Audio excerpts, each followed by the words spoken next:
Hello everyone, welcome back, it's Jorbs! I've been talking about the world record streaks that I've had over the past little while in Slay the Spire. We talked about our 8-0 on Ironclad, 9-0 on Silent, 10-0 on Defect. I guess these are all on patch 2.2, huh? So I guess we'll say 2.2 world record streaks or whatever. I have a couple of rotating world record streaks to talk about, an 11 and then a 13 after that. But before I went into that, I feel like if I just go to record that video, Watcher is the only character I haven't talked about yet, so I'm just going to be talking about Watcher all the time, and I don't want to do that. I want to let the rotating streaks breathe, sort of. So, instead I wanted to make a video about how I'm playing Watcher so that you can see. The world record on Watcher is 18-0 by Life Coach. I believe that still stands. And my personal best on Watcher is 12-0. I'm currently on a 10-0, which is what I'm going to look at right now since it's like the most fresh runs that I've played, and they're the ones I'm most capable of talking about at the moment, I guess, because they're freshest in recent memory. Watcher is in a strange place balance-wise, where most of the other characters, like, winning somewhere in the 50 to 70% of your runs range with the other characters seems pretty reasonable. And that's like pushing it. Like, you've seen a lot of the run histories that we've looked at so far that like Act 3 is incredibly easy a very large amount of the time. Like, you just don't take damage in fights, for example. Lots and lots of runs where I've sort of said draw the rest of the elephant, where at the end of Act 1 it seems very clear already that we have won the run.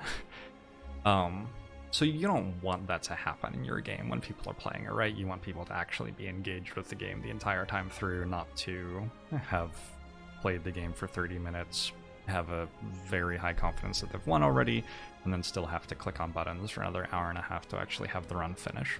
I don't think that's what the goal is with game balance.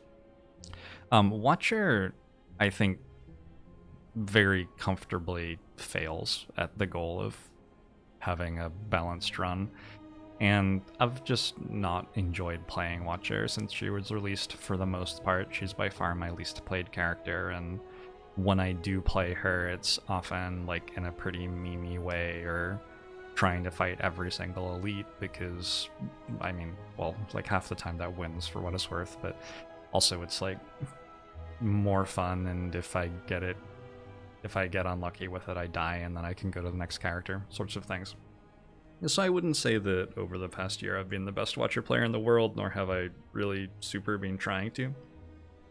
In January of this year, when I went for as many heart kills as I could in 30 days and got 127, I did focus on playing Watcher seriously, I think pretty much for the first time.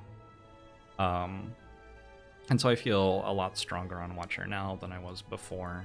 During that month, I had a 12-0 on Watcher. Currently, I'm sitting on a 10-0 on Watcher. I feel like my Watcher win rate when I focus on my Watcher run is like 90% plus pretty comfortably. So, that's all cool. It means I can actually talk about Watcher to you.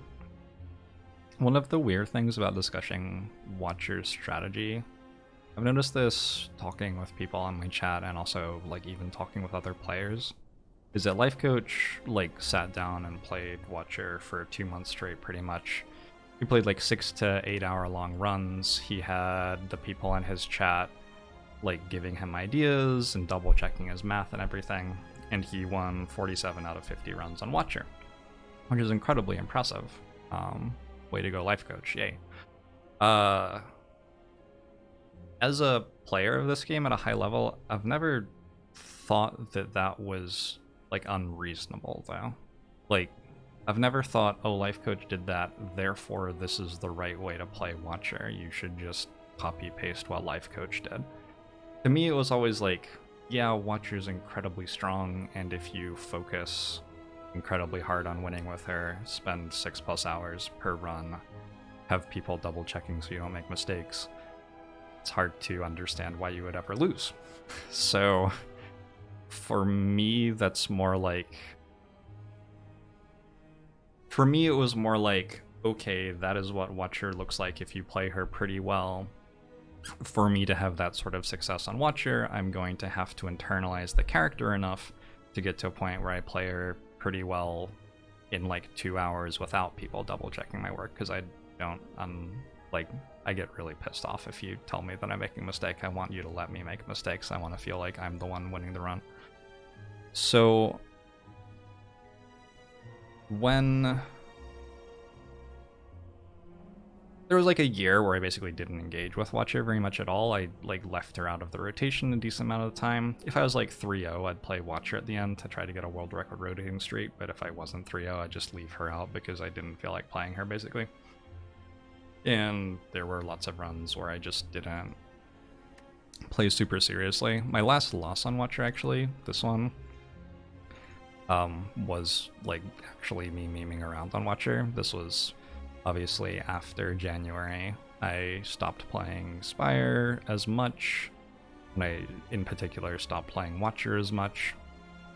So this was just like a random run that I played at some point. I have no idea when, and I wanted to leave it, sort of, so I went for 3 elite fights in Act 2 in an act where I could have easily just taken like a safer campfire path and got a little bit unlucky and died. And this is like sort of indicative of how seriously I've been taking a lot of Watcher runs. But yeah, like the 12-0 in January and this 10-0 that I'm on right now have been significantly more focused, and I feel like I'm capable of talking about Watcher to you, which is good. So one of the first things that people ask me about when they see how I'm playing Watcher is boss relic swapping, because the 47-3 that was played was with 50 boss relic swaps. And I've always felt like that's just clearly wrong. And so for a while I was like, oh yeah, that's lots of wins, I should boss relic swap. And then I like did it for a while and it just isn't very good. I've actually, like, half of the boss relics aren't good on Watcher. Like, I'd rather skip them than take them. So I just conceptually don't understand why Life Coach boss relic swapped at all, and haven't been doing it. I figured a good thing to do would be to talk about whale bonuses, like explain why I don't think boss relic swaps are super great, and then talk about which whale bonuses I think are significantly better than them usually. So I have the page of the boss relics pulled up here, and going through these boss relics just super quick, keeping in mind that I have like 100 or 200 boss relic swap Watcher runs played in my lifetime probably, but not a tremendous amount. Generally, I would say Watcher does not need 4 energy to win the run at all. The ways she has to gain energy from her cards are very good. Ava Form is very capable of winning the Act 3 and 4 Gauntlet. The other really hard part of the run is Act 2 usually, and often you just don't need more energy for Act 2, but if you do, you have the Calm and Wrath mechanic to give you a lot of energy. You have the Divinity mechanic to sometimes give you energy. And in general, you just don't really need energy to win the run. So all of these energy relics with downside are just pretty unappealing, in my opinion. So first off, Busted Crown, we have 2 fewer cards to choose from on card reward screens. I think that is absolutely terrible. I have no desire to ever have that boss relic at the start of a Watcher run. Like, the cards are so good. No thank you. Coffee Dripper, I think I've had people express to me that like Coffee Dripper is a free run, and I don't really understand why. The challenges in a run of Slay the Spire are like, Act 1's really easy. Act 2's quite a bit harder, but not like it's going to kill you every time or anything. It's just calibrated harder than Act 1. Act 3 tends to not be very hard at all. This is relative to how quickly you're scaling up, right? So like, Act 1 easy. Act 2, though, you usually don't scale up so fast that Act 2 continues to be really, really easy. And then Act 3 tends to be very easy because if you scaled to a point where you could beat Act 2, you then continued scaling past a point where you can easily beat Act 3, and then Act 3 bosses and Act 4 might be hard again, depending on how you built your deck. And so a very, very, very common, just like generic winning strategy against that difficulty curve is to play Act 1 very aggressively, and then go into Act 2 and play it defensively, like rest at rest sites to stay alive sorts of things, win Act 2. And then while you're playing Act 2 defensively, you can be constructing a deck that's capable of easily beating the end of Act 3 and Act 4. So this just lines up in a logical and sensible way against the difficulty curve of the game, right? When you take Coffee Dripper, you have to play Act 2 in a way that's very good against Act 2, which, if your end goal is like over here, that's a huge swerve. I'll do it this way. A huge swerve away from your end goal. And you have to snap back to your end goal in Act 3 to be ready for your Act 3 and Act 4 fights at the end of the run. And I'm not saying Watcher is incapable of doing that by any stretch of the imagination. A lot of the ways that Watcher is good at beating Act 2 are also ways that it can be good, she can be good winning at the end of Act 3 and 4. Like, a lot of her cards just keep getting better at everything instead of being really good in one fight and not good in another fight. You have some characters where, like, Electrodynamics is very good at killing slavers, but not very good at killing the heart, for Defect, for example. But Watcher doesn't have much of that. Most of her things that are good at killing slavers are also pretty good at killing the heart. So I'm not saying that it's like awful to want to be really strong at killing Act 2. Like, I'm not saying that you can't win a run doing that, but it's a significant demand, I feel, on your run, which is unnecessary. You can just win runs by playing Act 2 defensively and giving yourself an entire extra act to get to the point where you're a really strong deck that can handle the next big challenge. And so when I get Coffee Dripper at the start of a run, I feel like there's a massive extra demand on my run that just isn't very necessary. I, didn't really want that. Cursed Key, I just mostly think this is okay, but that the value of Relics on Watcher is incredibly high, and the value of Curses on Watcher is incredibly low. And so losing out on opening chests is really bad. Transforming basic cards on Watcher is incredible, or removing basic cards, because Watcher builds decks where every single card contributes to every other card, basically. If we go back to this Watcher deck that's on the screen right now, really quick, looking at these Watcher cards, like a common, like, Cut Through Fate, for example, this scries 3, it draws you a card, it gets you to whatever card you need this turn. This is just a solid common card, right? But also this card just, like, it scales with power that makes you block whenever you scry. It scales with cards like Flurry of Blows, which do something if you discard them. It scales with Meditate, which lets you get back cards that you discarded. It just generally accelerates so that all of your powers get better because you can put them on play faster. It works really well with Tantrum and with Fear No Evil, because if you need a Wrath card to leave Calm, you can find it. If you need a Calm card to leave Wrath, you can find that instead. Pretty much every card in this deck gets significantly better from Cut Through Fate, and Cut Through Fate itself gets stronger in some ways too. And that's sort of true for all of these cards. They all make each other stronger. Now, why do you need 40 of them versus 20 of them? You might wonder. Like, the way that this game works is that a lot of enemies attack your deck by putting statuses in your draw pile or in your discard pile. And also, another way that this game works is that you don't get stronger at the start of every turn, like you would in, say, Hearthstone or Magic the Gathering. Magic the Gathering, you just play a land at the start of each turn, and now you have more mana, and you're, like, stronger. In Hearthstone, you gain an energy crystal for the rest of the game and you're stronger. In Slay the Spire, the way that you get stronger over turns is by playing powers, like this one. But you don't want to have 15 powers in a deck of 20 cards, because on turn 1 you will draw 5 powers and die. So the advantage of having like a 40 card deck is that you can pretty easily put like 6 to 8 powers in it and be fine on turn 1 and 2, and also you will have enough scaling to beat boss fights. And some characters have a lot more trouble building a large deck that is coherent, where the cards help each other and where you fit enough scaling powers into it to win the game, than Watcher does. Watcher has no trouble whatsoever.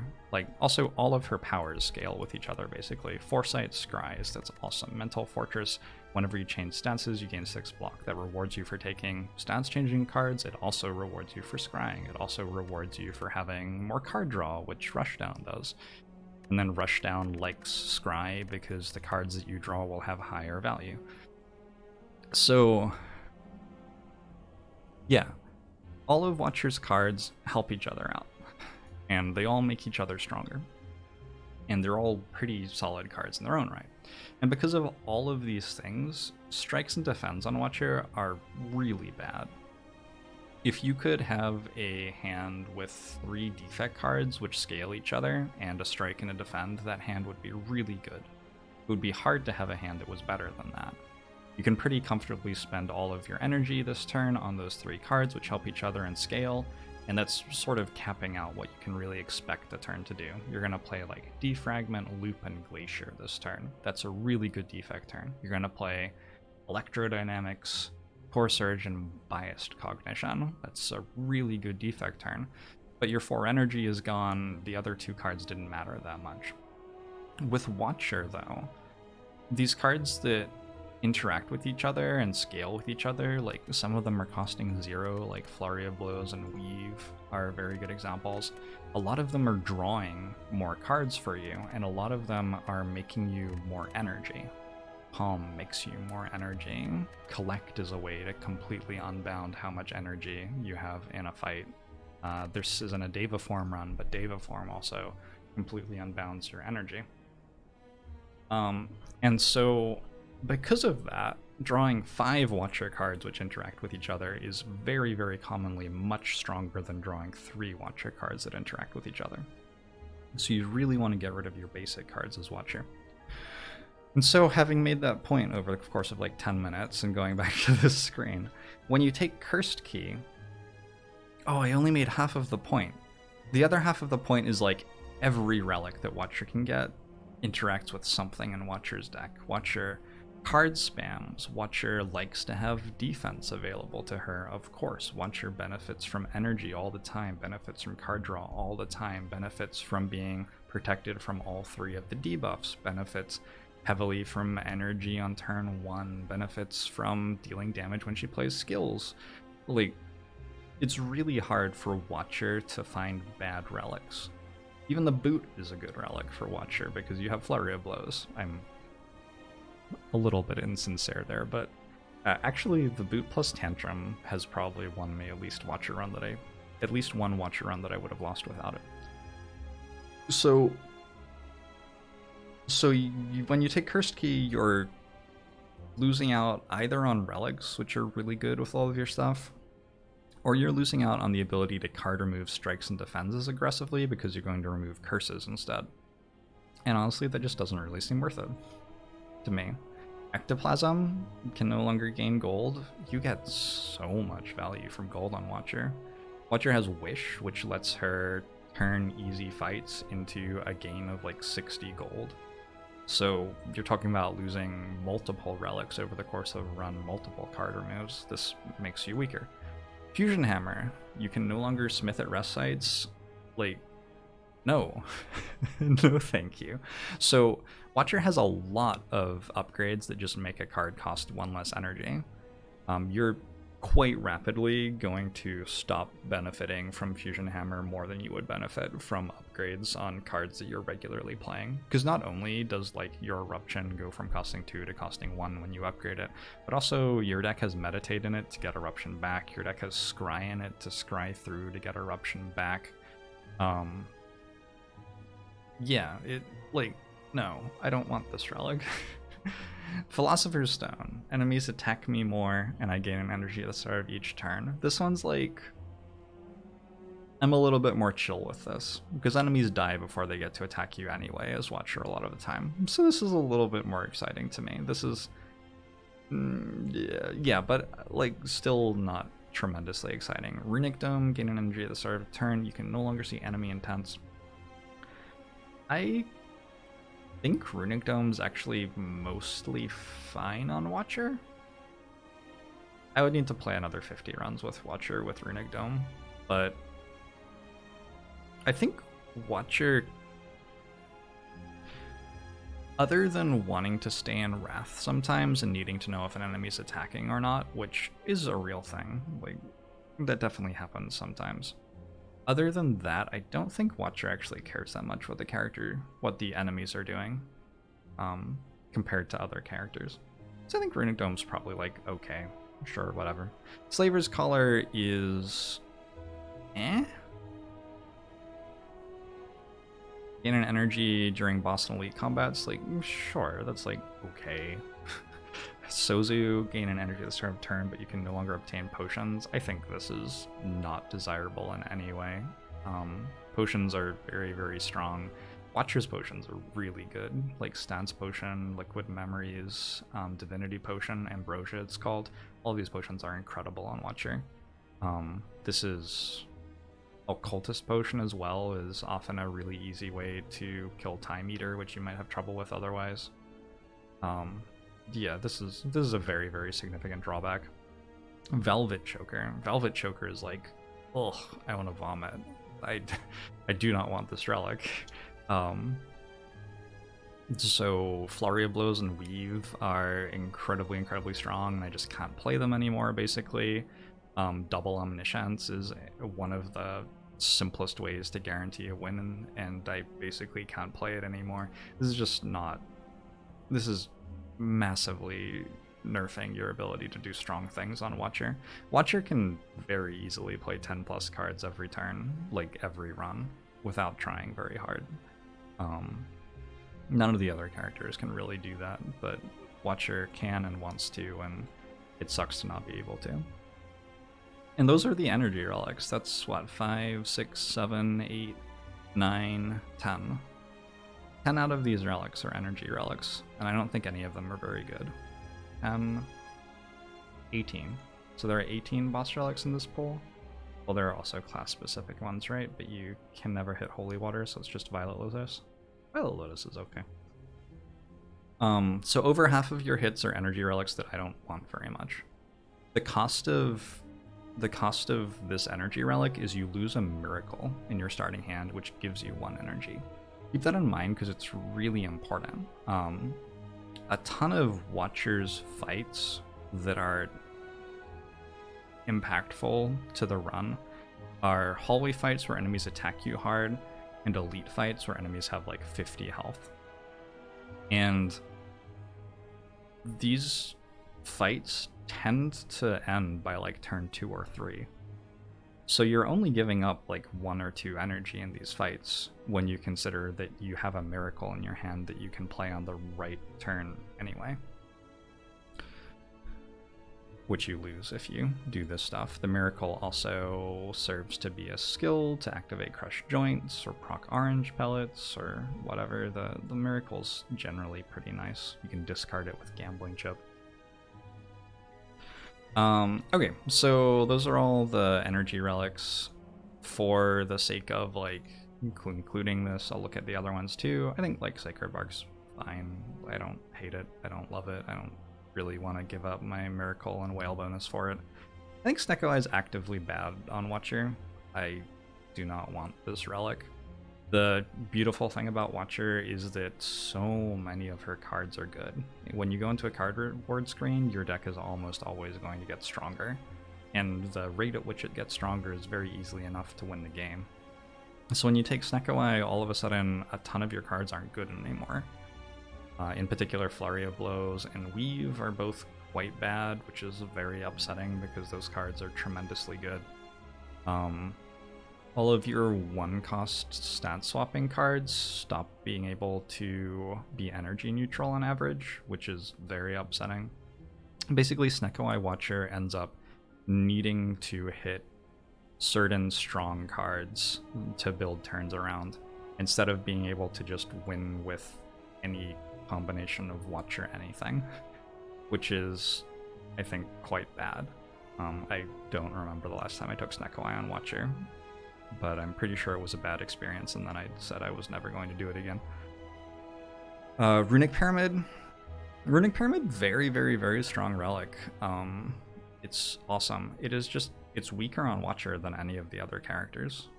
Like, very significantly weaker. Watcher has Retain as a mechanic already, so if she wants to be able to have a block card in her hand every turn in case she needs it or something, you can just draft Protect, which is at common, or draft Deceive Reality. Is that the one that makes Safety? Which is an uncommon that costs 1 and gives you a good block card with Retain. If you want to have an attack that retains, you can just draft Sands of Time or Flying Sleeves. And generally, my experience with the other stuff on Watcher is that you just benefit from playing it when you draw it. You can use Runic Pyramid to help you set up transitions between Wrath and Calm, which can be nice, but I'd rather set those up with like Foresight and Rushdown. That's a much stronger way to do it, in my opinion. And Runic Pyramid starts to have a very real downside when you have a deck with like 2 or 3 Flurry of Blows in it, and a Rushdown maybe, where you can't clear your hand, so you're not able to draw your cards as well, and your cards are really good. All you have to do to win, like every fight, is be able to draw your cards. You don't have to play them on the right turn like on other characters, you just have to draw them. So, I think Runic Pyramid on Watcher is okay, but it's actually got a very real downside for Watcher. Tiny House, fine, whatever.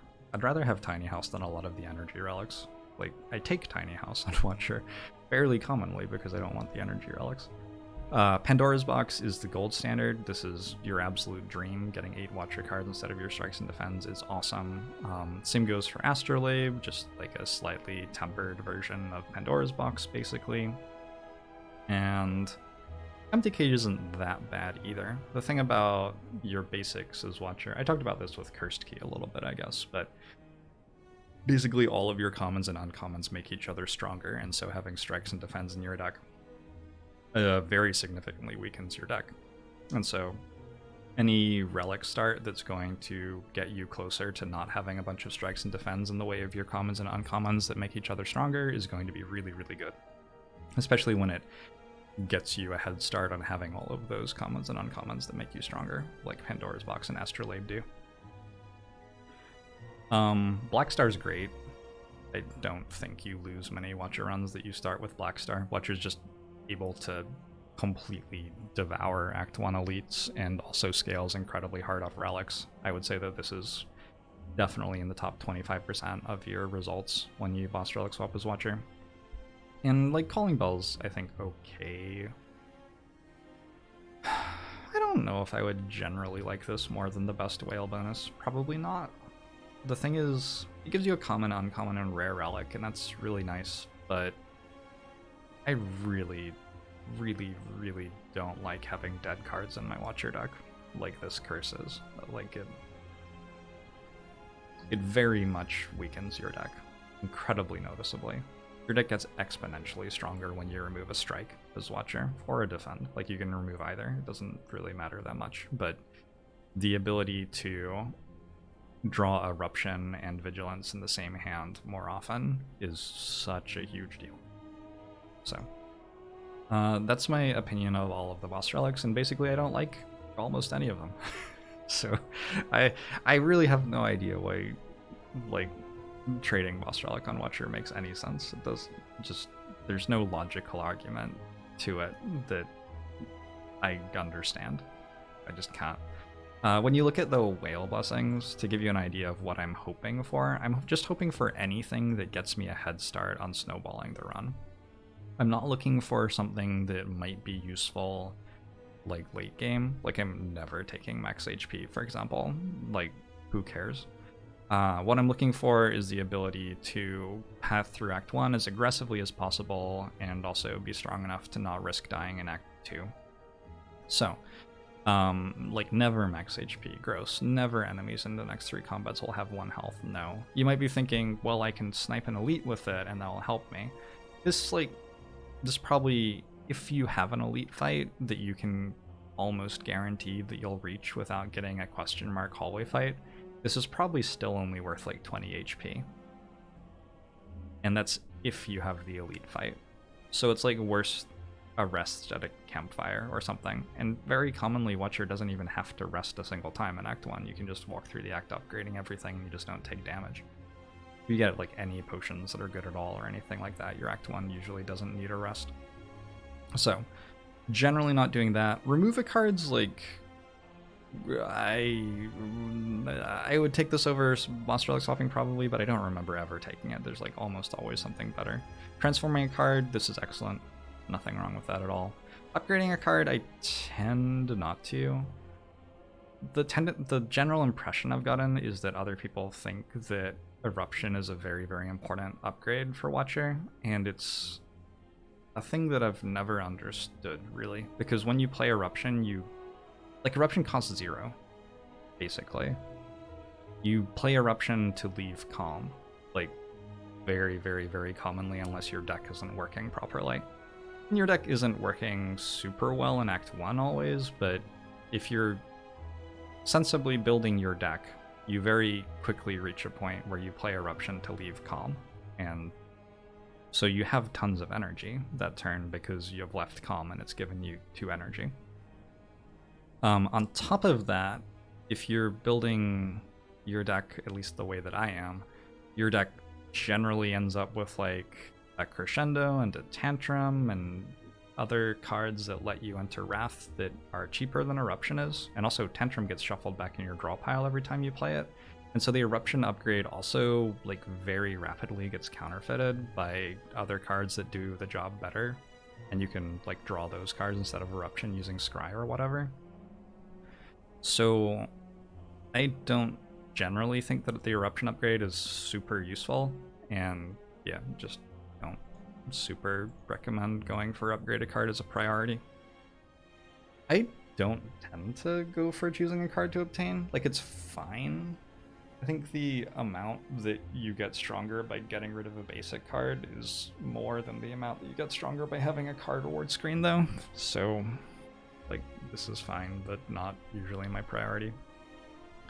Don't usually go for an uncommon colorless card, although I have in my life.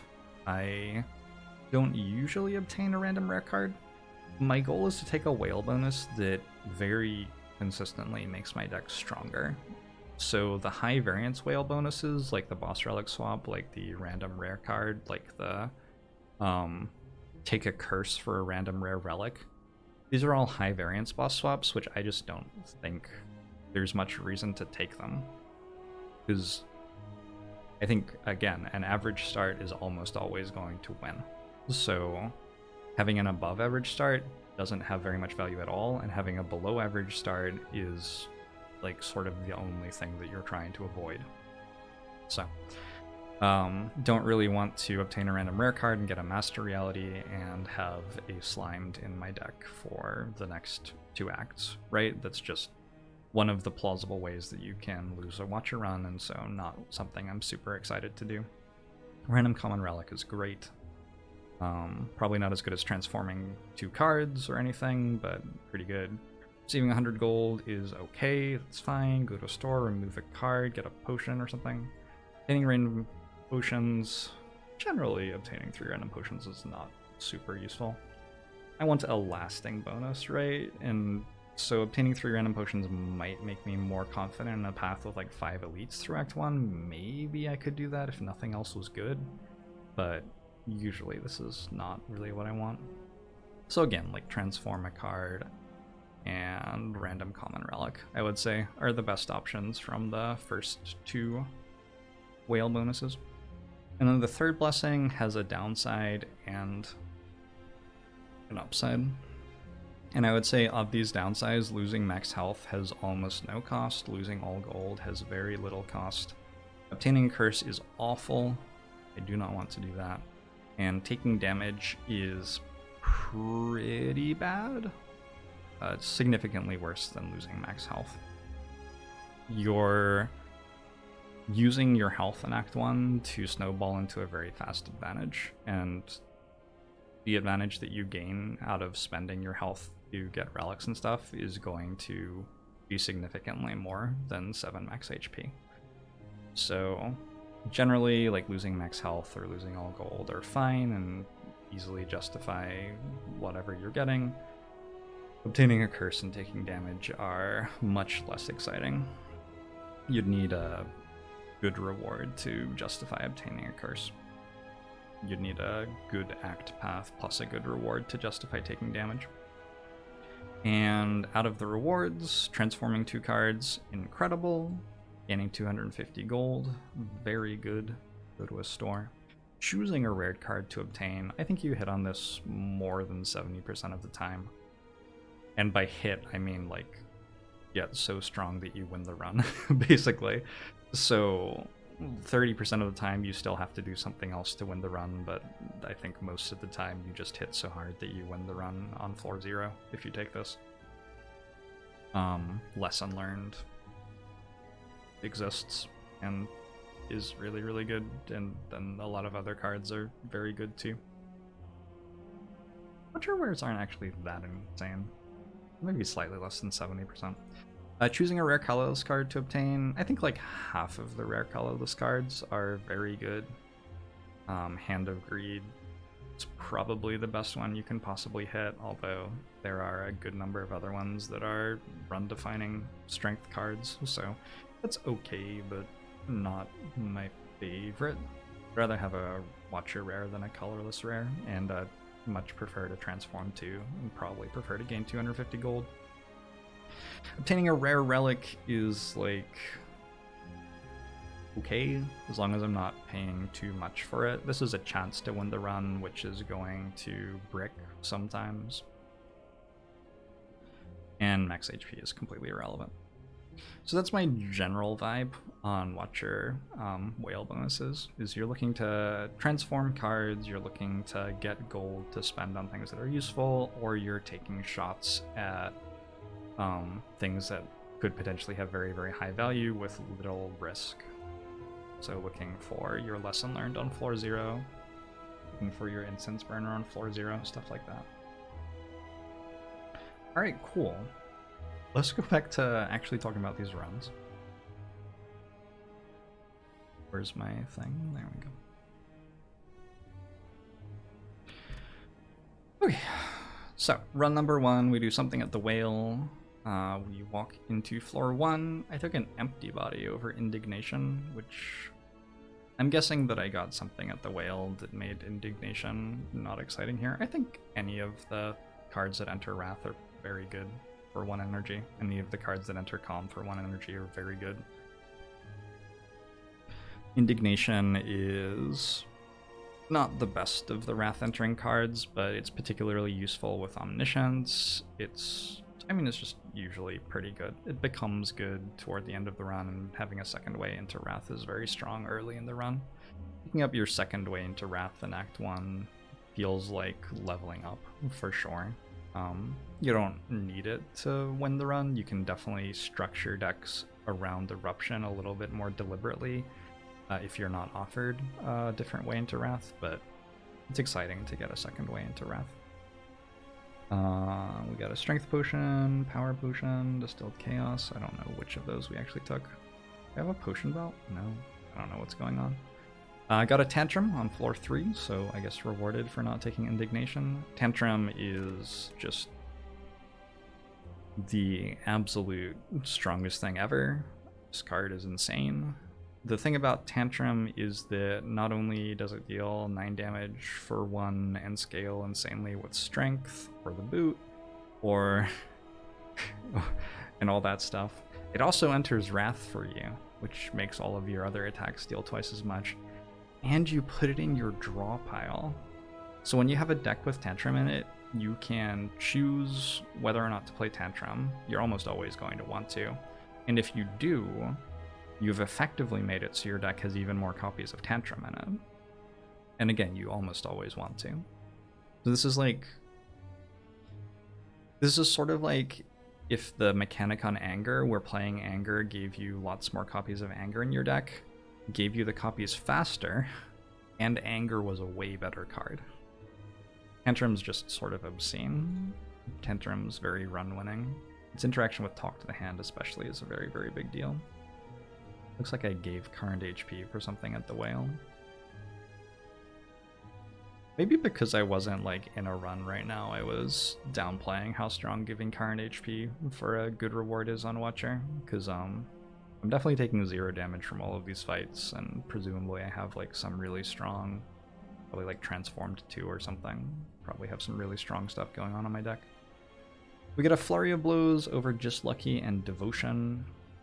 I would say that the big miss on Watcher in terms of synergy cards is all of the Divinity stats stuff. It just isn't. The problem is Divinity is this clunky thing to set up which gives you an extra boost over the Power of Wrath stats, but you don't need to be stronger than Wrath stats at any point in the game. So you're just adding clunky stuff to your deck that has no use case in a lot of your runs. I'm not saying there's never ever a time that you want to try to build a deck that can enter Divinity.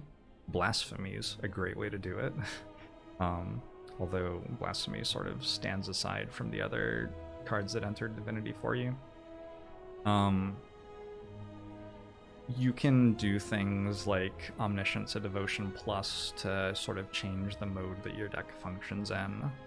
You can do things like have a Worship in your deck with Omniscience, so that Omniscience can put you in Divine stance in one go, which is really nice. You can have other decks that scale by turning into Divinity decks. I just think very strongly that it is way harder to put together and not significantly stronger than like just clicking on Mental Fortress when it's offered and having Empty, Calm, and Wrath as the 3 stances that you swap between to make this card go insane. And it's not like you only have Mental Fortress as a hit here, because you also have like Wallop with Wrath, you have Talk to the Hand. Does this run have a Talk to the Hand? Looks like no Talk to the Hand in this run. You have like Water, you have a lot of ways to Dex scale in very, very strong ways, which can make Just Lucky or Deceive Reality into insanely good block cards. You have the ability to kill things in like 4 to 6 turns, so if you get Intangible, you can just not defend against the heart sometimes. You have tons and tons and tons of ways to block with Watcher. Divinity doesn't even block for what it's worth. So like, yeah, it doesn't even...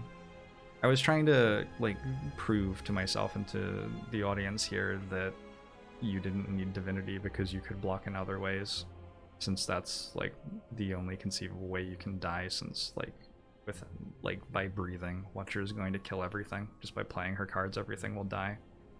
But yeah, Divinity doesn't even like block for you. I don't know. It's unclear to me why you would try to make Divinity work on Watcher, really. Sometimes it happens accidentally, but yeah, don't really want. I took 40 damage from Gremlin Knob here, which is... Sometimes you draw cards in the wrong order, right? Which is pretty unfortunate. It's incredibly surprising to me that my deck with Eruption, Tantrum, and Flurry of Blows was able to take 40 damage from Gremlin Knob. That doesn't really make any sense. But I guess I drew very, very poorly and didn't have a potion. I had potions too. What a weird fight. Wow. Maybe I just wasn't dialed in and didn't recognize that I had to use a potion when I did. So we just barely survived Gremlin Knob, which is unfortunate. Now we have to rest and we lose out on upgrades, which costs us strength for the entire rest of the run. But we get to meditate. off floor 8, so now we have Meditate, Tantrum, Eruption, Vigilance as ways to swap between stances, and Tantrum, of course, is going to go back into our draw pile, so we draw it again, and Meditate's going to get us one of the stance swapping things out of our discard pile, whichever one we need. So we are basically online already on floor 8. This is the goal. This is what you want to do. Another rest, 10 damage like a Vulan, skipping Swivel, Battle Hymn, and Study. I think the basic vibe of Swivel, Battle Hymn, and Study is that they are all very slow cards. Swivel doesn't really do anything super useful. Swivel is a 2-cost block card that blocks for 8, I think, and makes it so the next attack you play costs 0 energy. But we're gonna have very few attacks that are worth having that. Like, you'd have to have a Ragnarok, basically, for that to make sense. You don't need a Ragnarok, and we don't currently have a Ragnarok. Battle Hymn is a power that makes you smites at the start of each turn after you've played it. It's just very slow. It's not impossible to want to Battle Hymn to get through Act 1 and 2, but it's pretty unusual. You need to have a very particular type of deck that hasn't found good attacks, and Watcher has a lot of good attacks, so it's strange to have that sort of deck, I would say. I think maybe the biggest thing that I would say to someone who is finding that they often had to take Battle Hymn is that they should try taking Flurry of Blows a lot more aggressively and making it good, because Flurry of Blows, drawing Flurry of Blows is a lot like putting Battle Hymn in play, except also it doesn't cost energy to put in play, deals damage this turn, doesn't cost energy to play on later turns, and also you can discard it with Scry instead of drawing it, and it does this thing too. Like, Flurry of Blows is really good, and just the ability to have Flurry of Blows or Weave in your deck makes a card like Battle Hymn sort of look embarrassing, I think. Study is incredibly slow, and like not even clearly good. Like, the problem with putting 0-cost cards that draw 2 into your deck is that Rushdown and Mental Fortress exist. So you could instead have like really good cards that draw 2 that you were drawing. And then you're going to have to play these 0-cost cards that draw 2 against Time Eater and make Time Eater stronger and stop yourself from being able to play as many other cards in your turn and stuff like that. So Study is just... I don't remember the last time I had a Study in my deck at the end of a Watcher run. Just not great. We got a Gang of Gremlins, and we're offered Empty Body, Pressure Points, and Consecrate. I think it's very good to have one card that's good in the 3+ enemy fights, and Consecrate's like okay, but I'm more looking for Bowling Bash or Conclude, I would say. And Empty Body is just very good with multiple Wrath cards and multiple Calm cards already. You think of Empty Stance as a 3rd stance as Watcher. You don't... Obviously, it's not as good as the other 2 stances that you're using, but it procs Mental Fortress for you, and also it smooths your variance in stance swapping. Say that you draw 3 cards to enter Wrath in the same turn with no other cards. They don't do anything, right?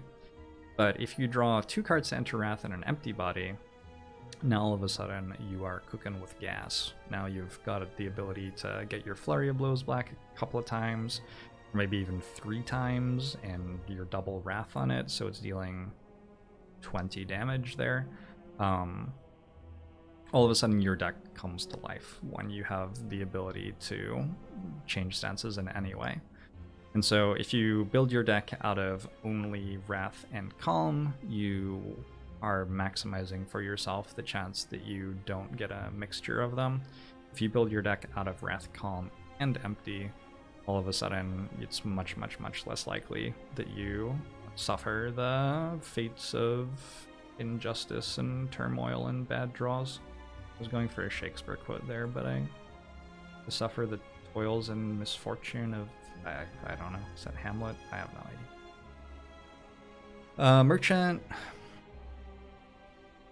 Why does it say I obtained empty body at a merchant? What does that even mean? Oh, I purchased Orrery. Oh, sure, yeah. So, I mean, having lots of chances to look at Watcher card rewards is very, very strong. Unfortunately, my mod will only show me one of the rewards. So we can see that we took another empty over Evaluate and Worship, which is fine. Evaluate and Worship are both sort of blank cards for what I'm trying to build. And I also purchased a Rushdown, so now on top of all of my calm stuff, I'm also drawing cards when I enter Wrath, and the deck really, really, really starts to speed up here. Removing a strike, really big deal too, because I think as I'm talking through this and we're talking about how the cards interact with each other and what the fail cases for the cards are and stuff like that, at least to me and hopefully to you, it starts to become very, very evident why it would be really bad to have a strike in your hand. Yeah. Removing strike is fine, removing defend is fine. It just depends on whether you're struggling more to deal damage or block. And at this point in the run, with no block relics and like lots and lots of wrath and stuff, it seems like we're struggling most to block. I've heard people express that they're like trying to kill Act 2 in one turn, and so they don't need to block and can just remove defend every time, and I think that's like sort of ridiculous and silly, and you don't have to try to beat Act 2 in one turn. Just like play sensible, slay the Spire, make sensible decisions. If your deck really struggles to block, put block cards in it. Sorts of things. There are occasionally runs where, sure, I'm killing everything in Act 2 on turn 1, but it's still easiest to beat Act 3 and Act 4 by being able to block. So even in those situations, like, it basically is time to start learning how to block if I'm in that scenario, is always how I feel.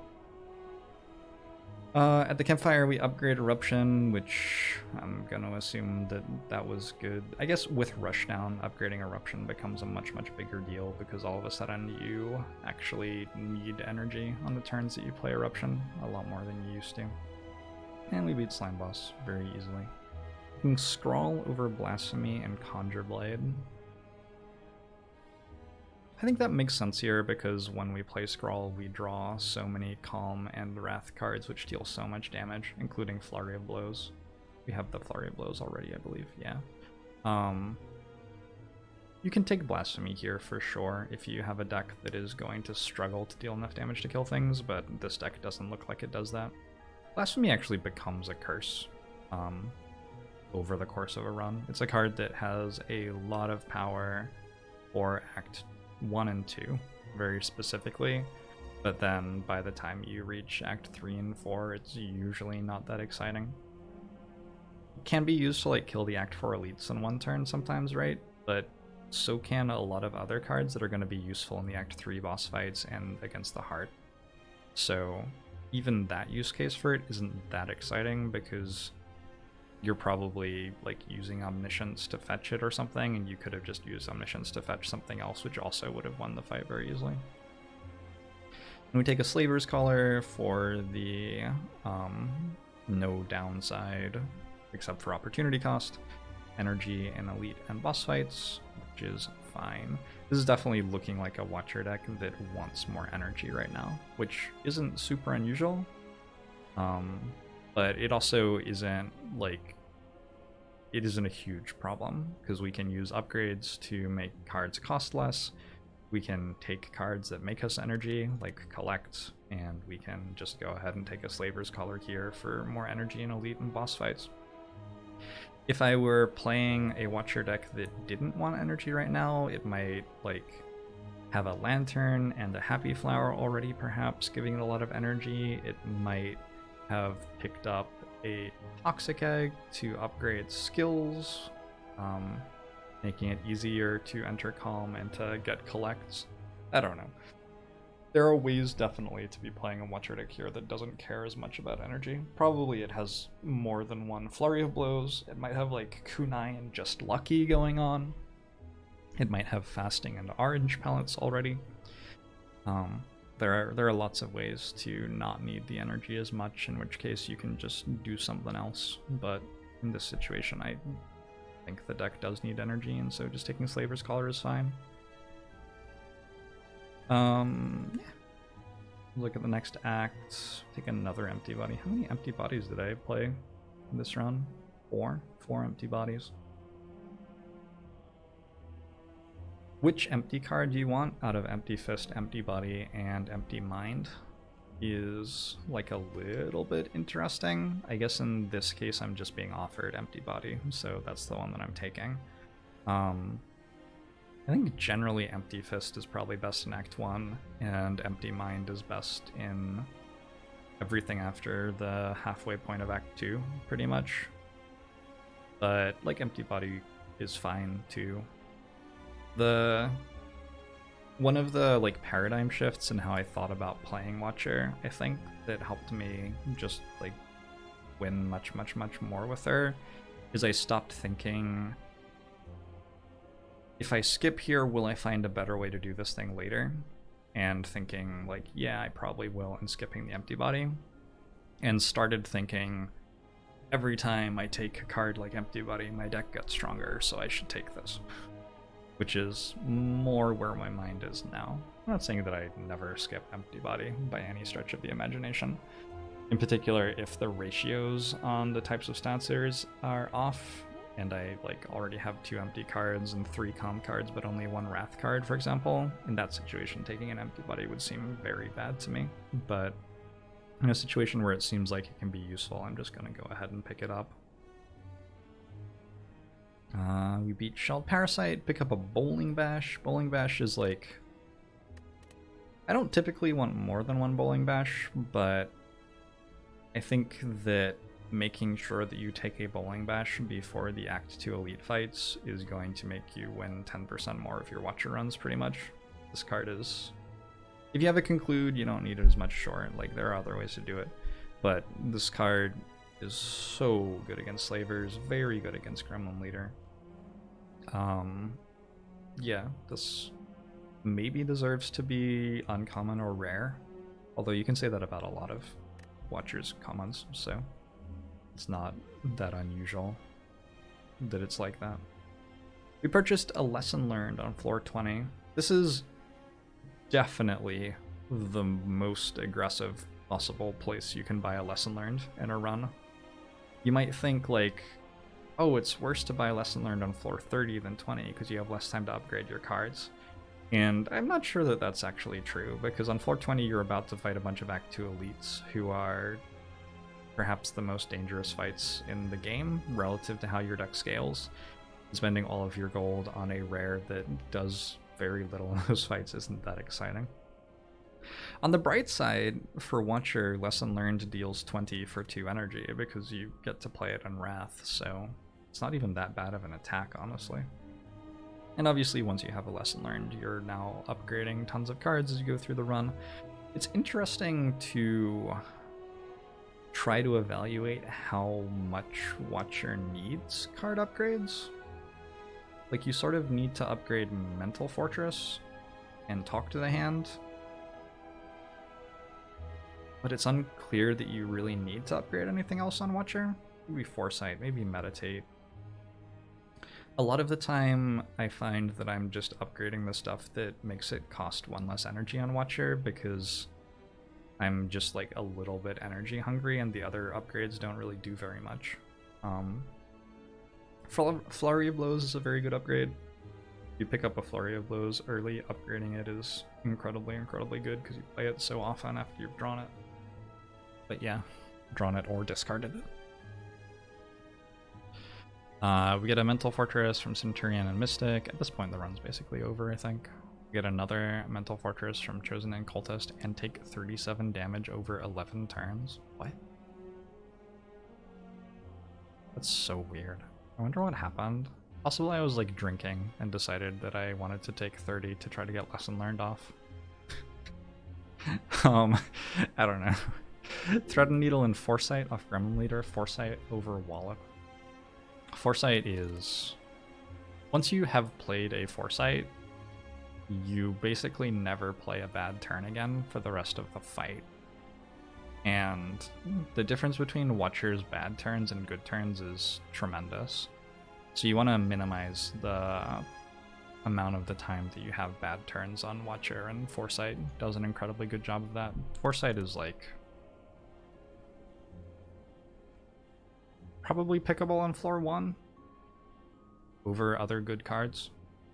This power is very, very, very important to have 1 of, and not as important to have 2 of, but you'll often take 2 of it just so that you can get 1 of it and play as fast as possible. Cool. I took a Protect from the Secco fight, presumably because I was getting attacked for lots and wanted to stop taking damage.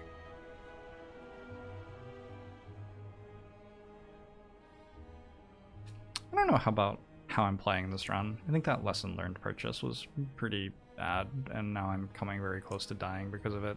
I'm not sure why I did that. Anyway, we get a Horncleat. Possibly I just wanted to meme around with lesson learned. I won't judge past Jorbs too harshly. Rest.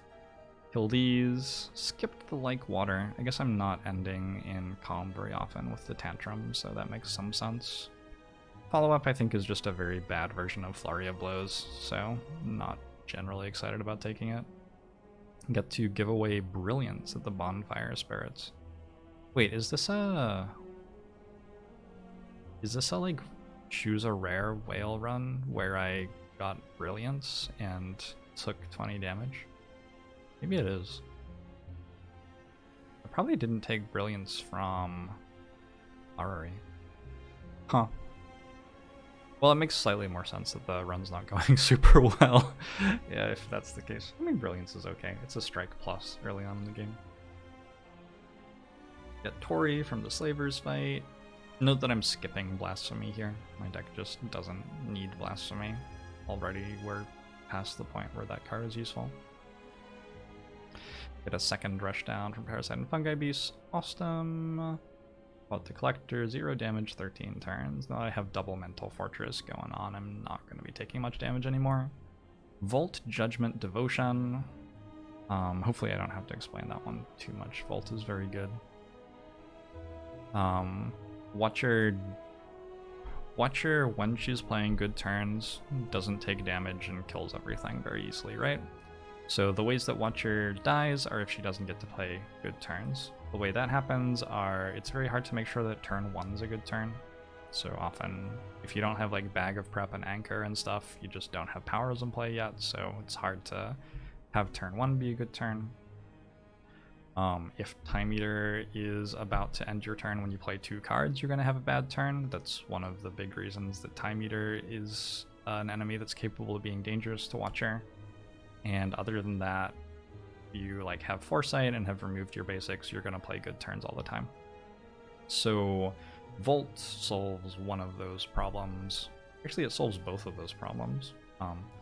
It makes it so your turn 1 can extend if you draw Volt on turn 1, or on turn 2 when you still haven't set up. Turn 2 might be a bad turn.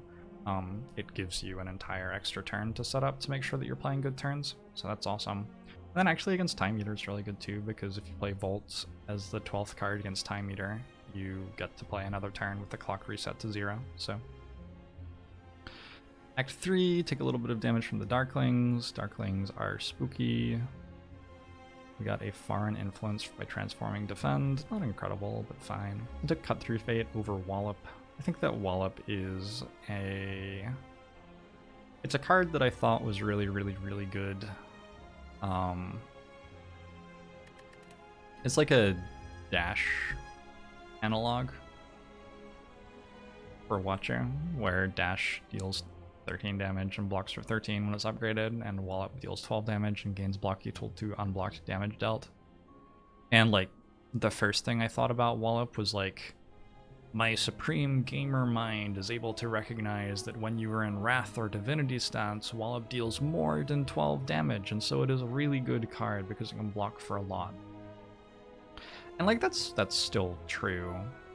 But then as I got more experience with playing Watcher, the amount of block that you can get in other ways, like with Mental Fortress and Talk to the Hand, for example, is just so much relevant than the way that you get blocked with Wallop.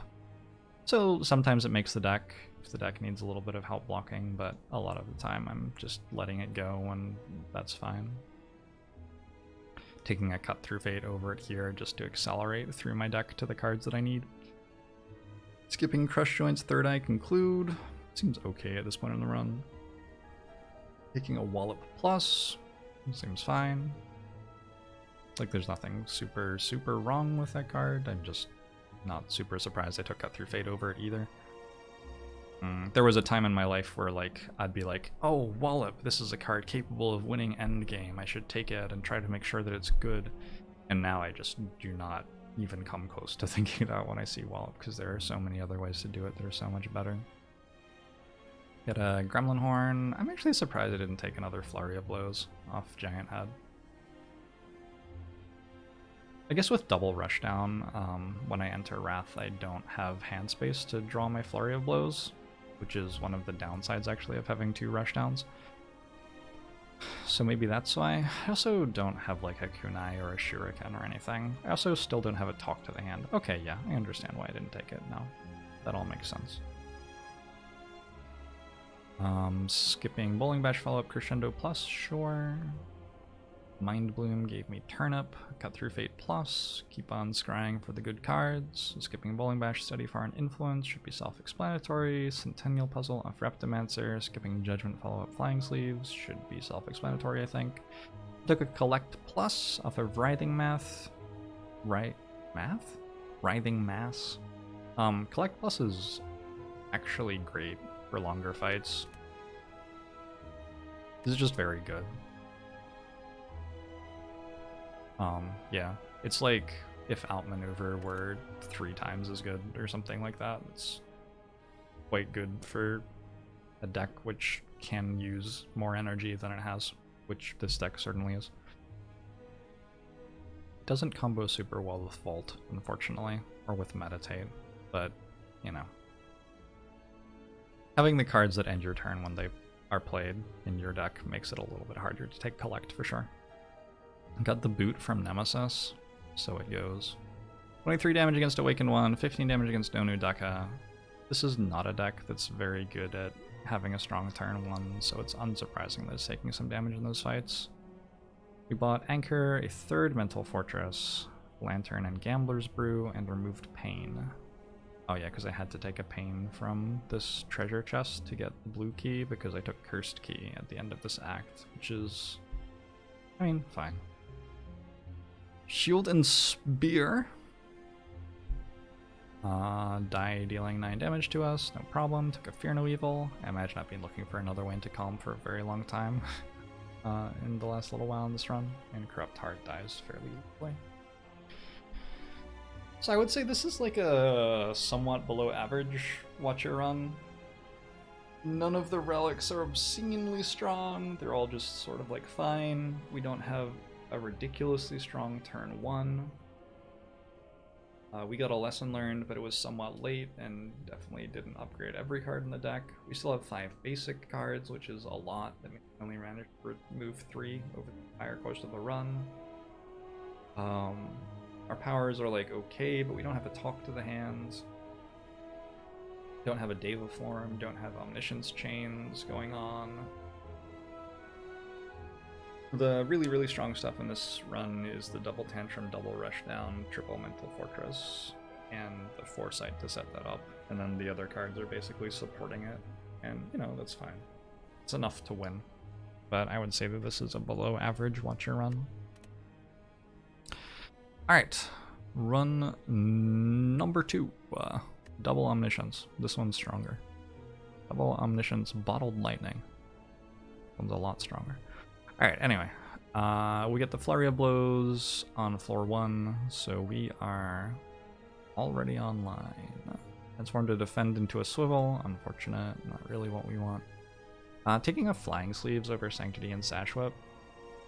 Early on in the run, before you have multiple ways into Wrath and the ability to scry and stuff like this, making sure that you can pair your Wrath entry with a good attack card is very beneficial.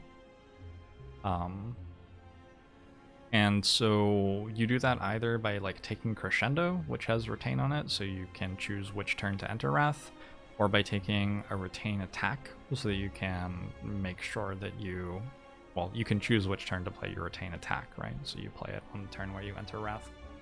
And calling Flying Sleeves a good attack is very generous. It is not a very good attack. It has like some minuscule synergy with Talk to the Hand and a little bit of strength scaling and stuff. But when you consider that the worst case scenario for this card pretty much is that it will deal 16 damage for 1 energy, that is a significantly better worst case scenario than other attacks that you can add to your deck are going to have at this point in the run. And because we care a lot about making our worst case scenario better when we're playing Watcher, because we can spend a tremendous amount of resources on improving our worst case scenario without having to worry that much about making our best scenario better, because like just an average scenario is enough to win the run. Because of all that, Flying Sleeves becomes an appealing card to take early on, even though like its average output isn't very good. Its minimum output is very high compared to other attacks.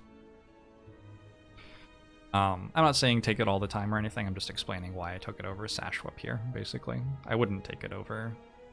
There are a good number of attacks that I would not be taking it over. Like I would have taken Bowling Bash over it, for example. But yeah, we already have a Flurry, Flying Sleeves, and Bowling Bash in our deck. So our deck's like starting to look pretty good already, I would say. 22 damage against Lagavulin. We get the Teardrop Locket, which is great, and a Crescendo, which works nicely with starting in Calm and with our Flurry of Blows, and just in general with everything. Second way into Wrath. Upgraded Bowling Bash, beat up Gremlin Knob. We get a Toxic Egg very early, and we already have an Omniscience. Omniscience being taken over Fasting and like Water here. Fasting is a category of Watcher card that is sort of like... What's the right way for me to say this? It is a way to be very strong, which is a little bit clunky and can potentially backfire. So if you don't already have a way to be very strong, you probably want to take Fasting. And it's very reasonable to expect that you'll win the run with that. However, it's not as good as some of the other things you might be able to do. And so if you're already like above average strength or already have something else that's really strong going on, you may not want to take Fasting. Fasting is a card that doesn't necessarily synergize with all of the other stuff in your deck and make all of the other stuff in your deck stronger, especially if the other stuff in your deck is like cards like Wallop or Wheel Kick, like the more expensive cards, which actually need energy. So I would probably have taken Fasting here if Omniscience hadn't existed. When Omniscience does exist, though, we just take Omniscience. Omniscience is... The thing about Omniscience is it's okay when you have one of them, but its strength when you have two is just absolutely run-defining. Like, when you play on Omniscience and the card you click on in your draw pile is another Omniscience, and then you get to double play 2 other cards, that's enough to one-shot most hallway fights in a reasonable Watcher deck. Do something like double Indignation into double, or just single Conclude even. Conclude ends your turn when you play the first time, but it will also kill all of the enemies, so it doesn't matter that much.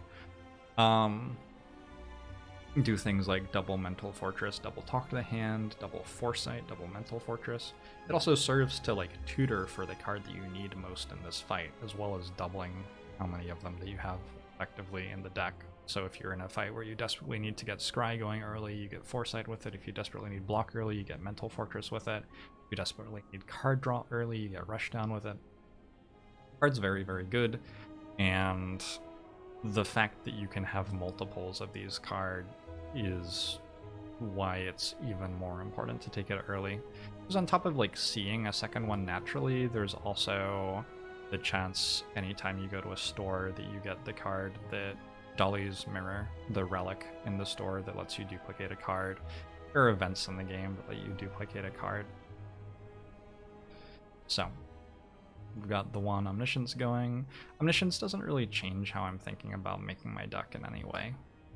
It's just like the deck that I end up with will be even stronger because I have Omniscience, is more what I'm thinking. It does make me want to make sure I have like one big attack that I can hit with it, I guess. I actually decided not to take Pain from Ominous Forge. This is the event that gives you the Warped Tongues and a Pain.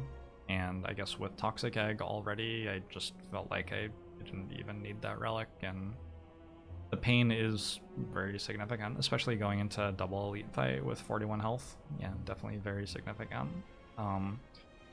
People misevaluate how bad curses are a lot. The downsides you have to be aware of with curses are, one, you have to draw them. They lose you one card draw. That's usually the worst thing that they do. The damage from Pain sucks, yeah, but losing one card draw is even more value lost than the damage from Pain usually. Two, they prevent you from card removing something else. So often I see someone evaluate the downside of a curse as being like, oh, it's only 75 gold to remove it. What's the big deal?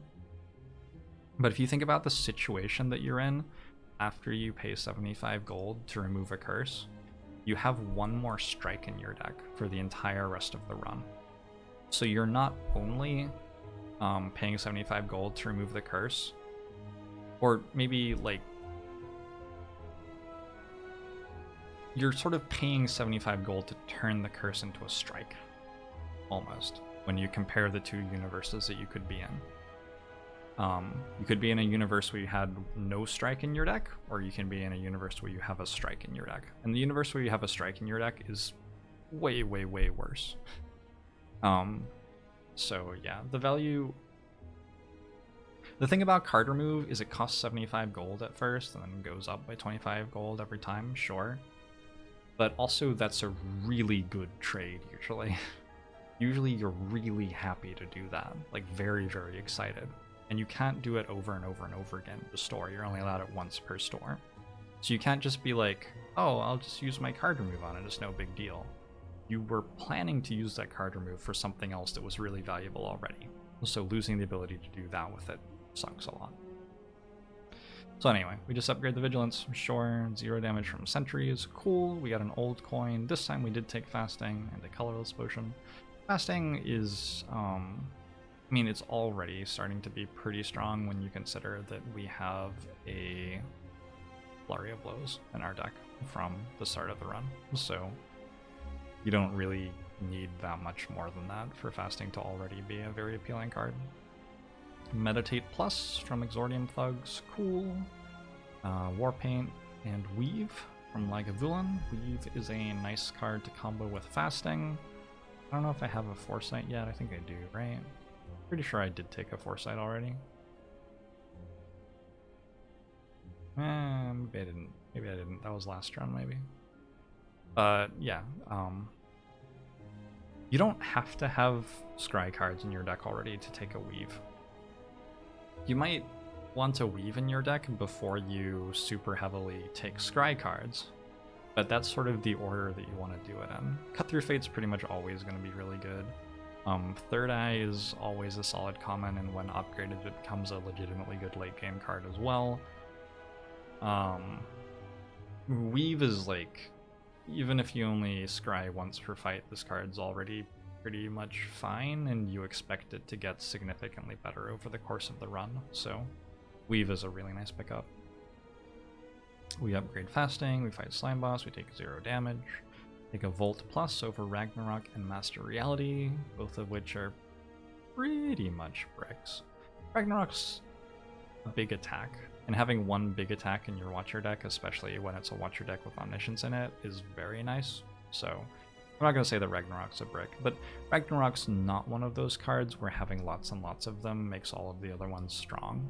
Ragnarok's like a one-of to solve a particular problem that you have. It's in the same sort of category of card as Bowling Bash, for example. That's another card where you're taking one of these because you have to solve the things that it's good at, but it's not contributing to your overall mesh of cards very sensibly. We take a Violet Lotus, so every time that we exit Calm, we gain an additional energy, which is awesome.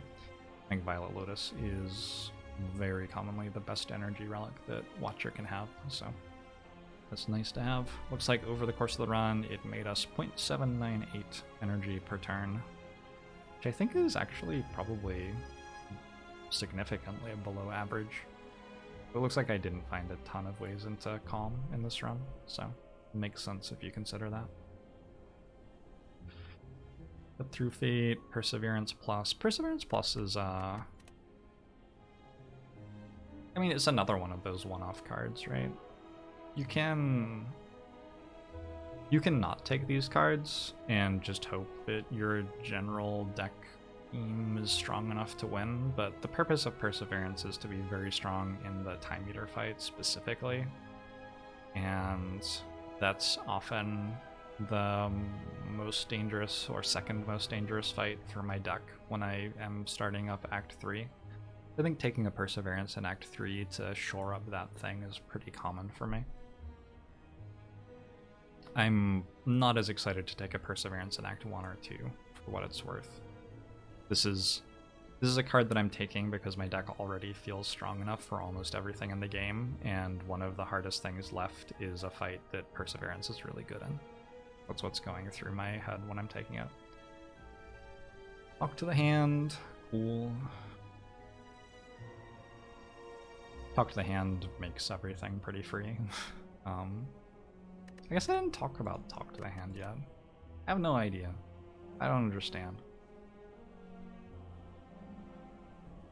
I just don't know. People say they think that this effect ends at the end of turn, so they're really surprised when they see me play it because it keeps going forever. And I was like, yeah, it is sort of surprising that it keeps going forever. I agree. It also looks like it would only gain you 3 block when you play Tantrum, but it actually gains you 12 block when you play Tantrum. This card is just sort of crazy. There's a nice little mini game in Watcher when you have Talk to the Hand of working out how you're going to remove artifact charges from Donu Deka and the Act 4 elites sometimes. You don't have enough block to deal with them in other ways. So having taken Talk to the Hand, I'm much more likely to take Wave of the Hand, for example. I don't think that's in my deck yet. I think I probably add it later as a way to deal with artifact charges. Lizard Tail, Calipers. Oh, I took Black Star from the boss fight, by the way, which is like, I'm fighting 4 elites here, so it's going to give me 4 relics, right? It's just generally pretty good. Ginger Bag of Prep, Third Eye Plus, all great. This accelerates the deck a lot. Vajra Meal Ticket, Deceive Reality Plus, because I have a Kunai, so yeah, makes sense. Kunai gained me slightly more than 1 dexterity every turn, by the way. So Kunai was like a mini demon form for dexterity this run. A Rushdown, great. This is turning the deck on quite a lot more. Foresight, this is my second Foresight, seems fine. There's the Wave of the Hand Plus. So Wave of the Hand Plus is like, this is another one of the cards that exists separately from your general engine of strength. And the thing that Wave of the Hand does is if your general engine isn't capable of blocking for like 60 or 90, it makes it a lot easier for you to survive the difficult turns against the heart. So it makes your good turns better in that situation. It makes it slightly less likely that you'll have a good turn, but it makes your good turns line up better against what the enemy's most dangerous turns are. So that's cool. The other thing that Wave of the Hand does is it strips all of the artifact charges off things very, very easily, which lets you play Talk to the Hand. And that's more what I'm taking it for here. Like, I'm expecting my deck to very easily block for enough against the heart that I don't have to weaken the heart. But I am fighting Donodeka first, so I want to be able to strip their artifact charges. I'm fighting the Act 4 elites at some point. I probably wouldn't mind stripping their artifact charges and weakening them. So that's the idea. When did I get second Omniscience in this run? Donodeka easy, Awakened 1 easy. Upgrade Tantrum. I don't know when I got second Omniscience. I think I missed it. Oh well. We fight the elites, we take 0 damage, and the fight takes 1 turn. So we can probably work out what happened pretty easily by looking at our deck here. We begin the fight by playing Omniscience. We play... I have Pennib?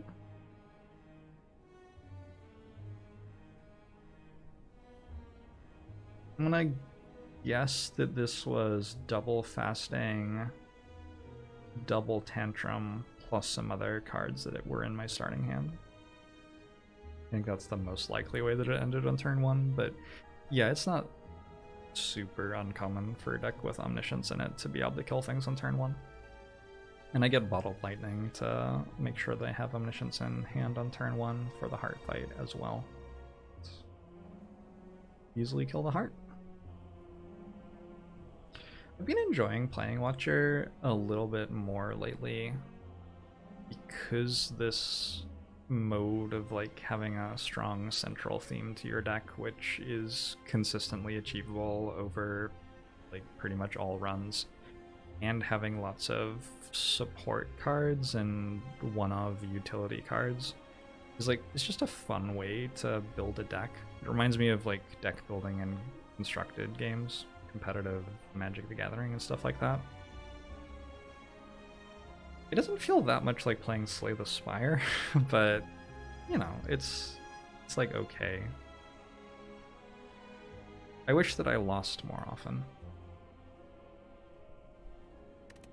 I've considered like only playing Watcher while drinking or something like that as a handicap. Maybe that would make it more fun. I don't know. Anyway, next run. Empty Fist over Bowling Bash, sure. Flurry of Blows over Like Water and Flying Sleeves, of course. Mental Fortress over Crescendo, interestingly. I think that I wouldn't be surprised if there were people with different opinions about Mental Fortress versus Crescendo here. With a couple of decent attacks already. I don't know what my whale bonus was, of course, but with a couple of decent attacks already, I think that not taking Crescendo is okay. Like, you're going to get through Act 1 without it just fine. And Mental Fortress is run winning. So click on the thing that wins the run, assuming that you don't somehow manage to die in Act 1. Crescendo doesn't even solve the problem of entering Wrath against Hexaghost very well. I don't know if this is a Hexaghost act. It is, actually. So maybe I would have been more inclined to take Crescendo here if I was in like a Slime Boss act, but against Hexaghost, I need something more than Crescendo anyway. So maybe that's why I was more interested in Mental Fortress. I don't know. I think it's like a little bit close, but I would probably usually take Mental Fortress here. I got Crescendo on the next floor anyway. Easy game. Just took 5 hallway fights. Took a conclude from floor 5. So a thing about Watcher is she's very, very, very strong. She's very good at killing things. She gets really, really strong from getting like commons and uncommons that build a strong deck together. And so taking lots of hallway fights to get lots of card reward screens is pretty good. I would say that there are other characters for whom I'm sort of interested in like trying to minimize how many hallway fights I take after the first 3 in Act 1. Their card reward screens aren't as good, so looking for events which aren't as dangerous is a little bit more exciting. But I think my norm on Watcher is to try to get lots of hallway fights to get my deck built, and I'll take events in the second half of the act because those are able to roll the better floors, the extra elite fight and the triple mushroom fight. But I'm not super excited about taking question marks in the first half of the act. losing out on the card reward just hurts a lot. Upgrading Flurry of Blows at the campfire. This is pretty normal, I would say. I think Flurry of Blows is very regularly your best early game upgrade, so if you're sleeping on that, try it out. It deals a lot of damage. 2 damage from Lagavulin, sure. We got the boot and a second Mental Fortress, so it's pretty clear what we're trying to do to win the run here. Gang of Gremlins, 0 damage off of 2 turns. Skipping Foreign Influence, Empty Fist, and Evaluate. I'm a little bit surprised I skipped Empty Fist there. Maybe something else was going on in the deck that made it a bad pick. I'm not sure. Got a Whetstone. Oh, this is just Thread and Needle from the whale, by the way. Which makes me even more surprised that I didn't take Empty Fist. Seriously? But I have double Mental Fortress. It's actually just really weird to me. I don't know. I don't get it. Past Jorbs must have known something I didn't. Akabeko and Wheel Kick from Sentries. Akabeko is like surprisingly good on a character who wants to take Tantrum every time it's offered. Also, with double Omniscience, which we ended up with, we can now go like double Omniscience into Indignation, into Conclude. Which I remember winning like 4 fights in a row, pretty much, with that play. In this run specifically. So, sure. Crush Joints off Looter, sure. We upgrade Crush Joints. Just going to take an elite fight on 15 HP, apparently. I don't know if I thought that was good and correct, or if I, you know, I've only won the last 2 watch runs, so it's not like I'm on a win streak or anything. I might have just wanted to see how it goes. I think with Thread and Needle and knowing you're not fighting sentries, it's probably pretty reasonable, though, with Akabeko as well. With Crescendo, I'm able to use Akabeko and Wrath against Gremlin Mob too. Yeah, I think it's pretty reasonable. Got Indignation and Ancient T-Set off Lagavulin, cool. We upgraded Empty Fist. I guess I did already have one Empty Fist. And we beat Hexaghost, and we got through the act without resting. So 5, 6, 7 hallway fights, 3 elite fights, and 3 upgrades out of Act 1. That's pretty good. Got to remove a defend as well.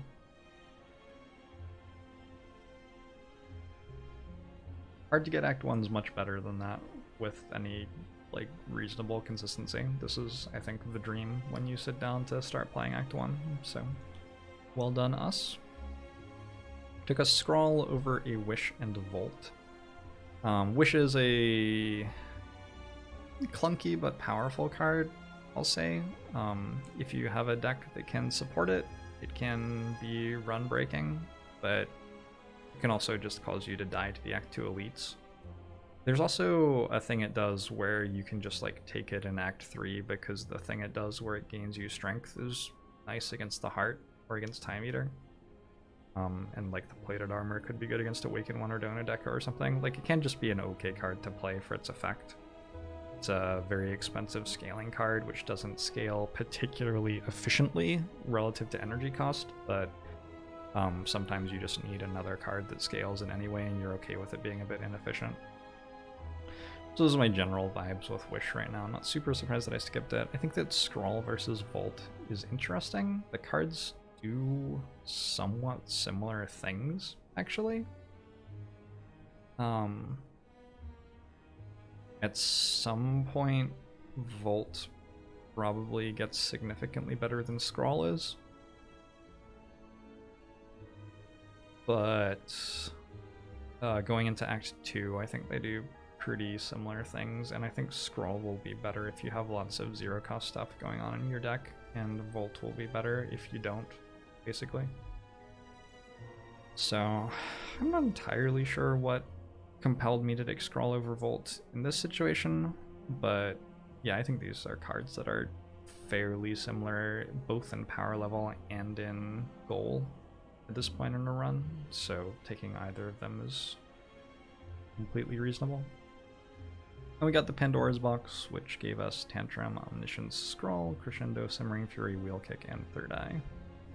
Is like the run's over now? Feels a lot like we can draw the rest of the elephant after that. Taking a little bit of damage in this act, but I actually didn't rest anyway. It's funny looking at this act. It's like, yeah. Oh, I took... Most of the damage I took was actually from Forgotten Altar. That's funny. I didn't realize that as I was skimming through it the first time. I took a total of... Oh, and then the other damage I took was from Cursed Tome. Got a Nilries. So I took actually 4 damage from fights and 3 damage from the boss in this act and didn't rest, but went down to 6 HP. This is the goal, right? I feel like some people looking at this might think, oh, that's really scary. It would have been a better act if you'd rested and ended on 50% HP. But that's just not true at all, because after the fight I heal for 3/4 of my missing health, and I have 1 extra upgrade on Mental Fortress versus what I would have had if I rested.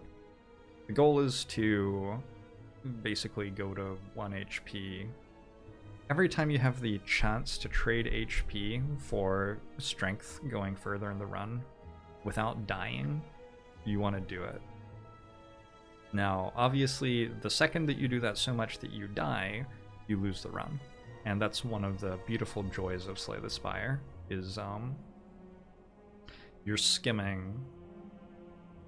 It's I feel like I've made this analogy a lot, but it's like that thing that pilots do in planes where they go down toward the ground and just barely pull up and then fly off into the sunset, and it's just super fun to watch and stuff. That's what trying to maximize an act looks like quite often. So this is a run where I've taken Pandora's Box and Sacred Bark from boss rewards, like no 4th energy. Don't think there's much reason why I would want 4th energy. I get a membership card after Mind Bloom for gold.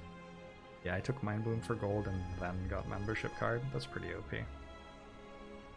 Taking basically no damage, 13 from Time Eater. Time Eater always a tough enemy.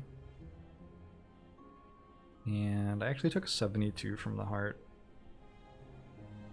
I'm gonna guess that I took 72 from the heart on turn 1 by playing so many cards without blocking that I almost died. I'm sure it was like a combination of turn 1 plus other stuff. I imagine this is a fight where I didn't get Omniscience on my opening hand. That probably made it pretty dangerous. Cool. I think the only damage I took in a fight in Act 3 was... Okay, I probably took real damage from Reptimancer. But I took 3 damage from Transient as well by playing Jax, and I think that's probably the only time in the act that I even played Jax. I probably carried Jax through... I took it here. I think I carried Jax through the entire run and played it twice. Because... like, if you're not going to lose health in the fight anyway, what's the point of playing Jax, right? Right? So, cool. Alright. Extron, Cut Through Fate, Protect. Protect over Inner Peace and Worship. Protect's like, okay. Protect's a weird card because it would be a rare on any other character. Decent block to energy ratio, plus it has Retain on it, which is what would make it a rare on any other character. The ability to block on the turn where you need block, where you didn't draw block cards, is very good.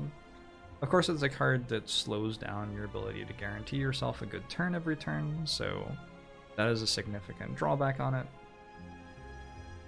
And it doesn't do much that's flashy. There's a way to scale Watcher off Establishment, which can really like Protect. I don't think any of these runs are runs that took Establishment. I don't think it's like the easiest way to win Watcher runs, but it is one way that you can win Watcher runs if you have a deck that's really struggling with energy. The combination of Establishment plus Meditate is enough scaling to beat the late game gauntlet, even if you don't get a lot of other things that are often strong and helpful. Just an establishment and a couple of meditates can be enough to make like a deck with wheel kicks and protects win late game, pretty much. So that is one thing that can happen, but you don't really expect that to happen when you take protect. I imagine that I just took protect because I felt like my deck could, and I thought it would be an okay card, and I didn't want to skip. Although, like, taking Inner Peace here is pretty reasonable. I don't know.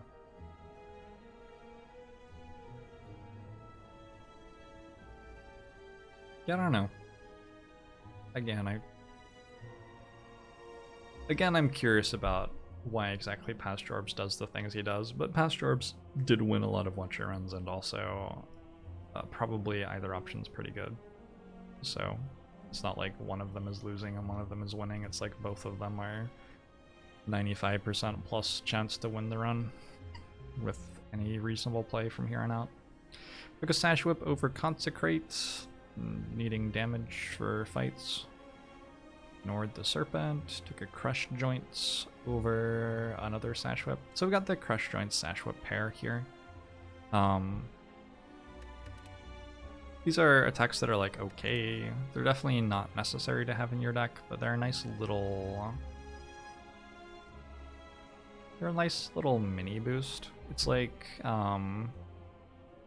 being in a 4X game and you're in the Stone Age and you build your like better version of the potato farm or something, and it's like, okay, the potato farm's going to be completely outclassed in another 15 minutes by something else from the next age, but it's a nice potato farm to have for now. That's sort of the feeling on Sash Whip and Crush Joints. They give you an immediate power spike, but later on in the run, there are going to be cards in your deck that probably aren't they're probably not above average cards in your deck later on in the run, and they no longer provide valuable solutions to anything later in the run either, probably. Although sometimes Vulnerable deals a lot of damage. I don't know. Maybe I'm being too harsh on Crush Joints in particular. Feels like Sash Whip, like, very commonly you block so much the weak doesn't matter, and also Wave of the Hand exists. So Sash Whip feels like it really gets counterfeited hard by other things that you can do. Scrawl Aracalcum is really nice. Very, very, very nice. Upgrading Scrawl. So this is a situation where we're just going for energy upgrades. Upgraded Eruption on floor 6, upgraded Scrawl on floor 8. Pretty reasonable. After taking a Protect on floor 2, all of a sudden my deck sort of needs energy upgrades more than usual, so makes sense. Scrawl also a nice card with Protect to get it in hand as quickly as possible. Nice to play Scrawl and draw cards that aren't just going to get discarded at the end of turn. Rushdown over Pray and Worship, sure. Rushdown, one of the strongest cards. Flurry of Blows, yep, very strong. Anchor in an Empty Body, sure, I've talked about Empty Body before. Upgrade Flurry of Blows, 0 damage from Hexaghost, and we took Blasphemy here for Act 2, which is, you know, pretty reasonable. There's a Deva Form. Deva Form is a very, very, very powerful card for getting you through the Act 3 and 4 boss fights, but it's typically not needed for anything before then. It's also not needed for those, it's just like, it can be one of the ways that you solve those. So it is not completely unreasonable to take Deva Form here if I'm feeling very strong about my deck and feel like it can very easily beat Act 2. But it makes a lot more sense to take a card that makes me better at Act 2 right now, and is a very powerful card. Got an Ectoplasm, which, like, I guess is fine, whatever. Presumably there was not a Pandora's Box on offer, I would have been taking that instead, but yeah, Ectoplasm's not going to kill my deck, and I think I already have Rushdown at least, right? One of the things that Ectoplasm does is it makes it harder for you to buy the important things for your run. And one of the things that stores do that's really nice is they give you a wide variety of options. So if your run is about combining type of card A with type of relic B, and you really need to get both of those things, then store floors are the best possible floors for you because they are the most varied rewards. And you can choose the ones that you need, right? But if you're playing a run where you're not that picky about how you put together a deck that wins. Stores are not nearly as important. So stores are very important for defect, because defect's very heavily trying to put together orb scaling synergies, and so you need to find the orb scaling synergies. But they're not nearly as important for Watcher, because Watcher is just trying to put together any strong things whatsoever, and there are tons and tons and tons of different ones. So just getting a card reward screen on Watcher is usually going to be enough to get significantly stronger. Whereas a card reward screen on Defect could just completely whiff on the things that Defect really need to win the end of the run. That would be my general explanation. Re-Ectoplasm. Sands of Time plus of Spirit Guardian. Pretty big fan of Sands of Time in decks with Vault. It's actually very noticeable how much better Sands of Time gets when you have a Vault in your deck, or when you have 2 Vaults in your deck even. Less of a huge fan of Sands of Time when you don't have Vault. It's okay though. It's a really big attack with Blasphemy, is probably the biggest reason that we're taking it right now. It is a nice card to have in a deck with Blasphemy. Good against Hexaghost, good in boss fights in general. Sometimes good enough to be very noticeable against Book of Stabbing and Slavers. Like, it's a pretty good card. It's not terrible. Skipping.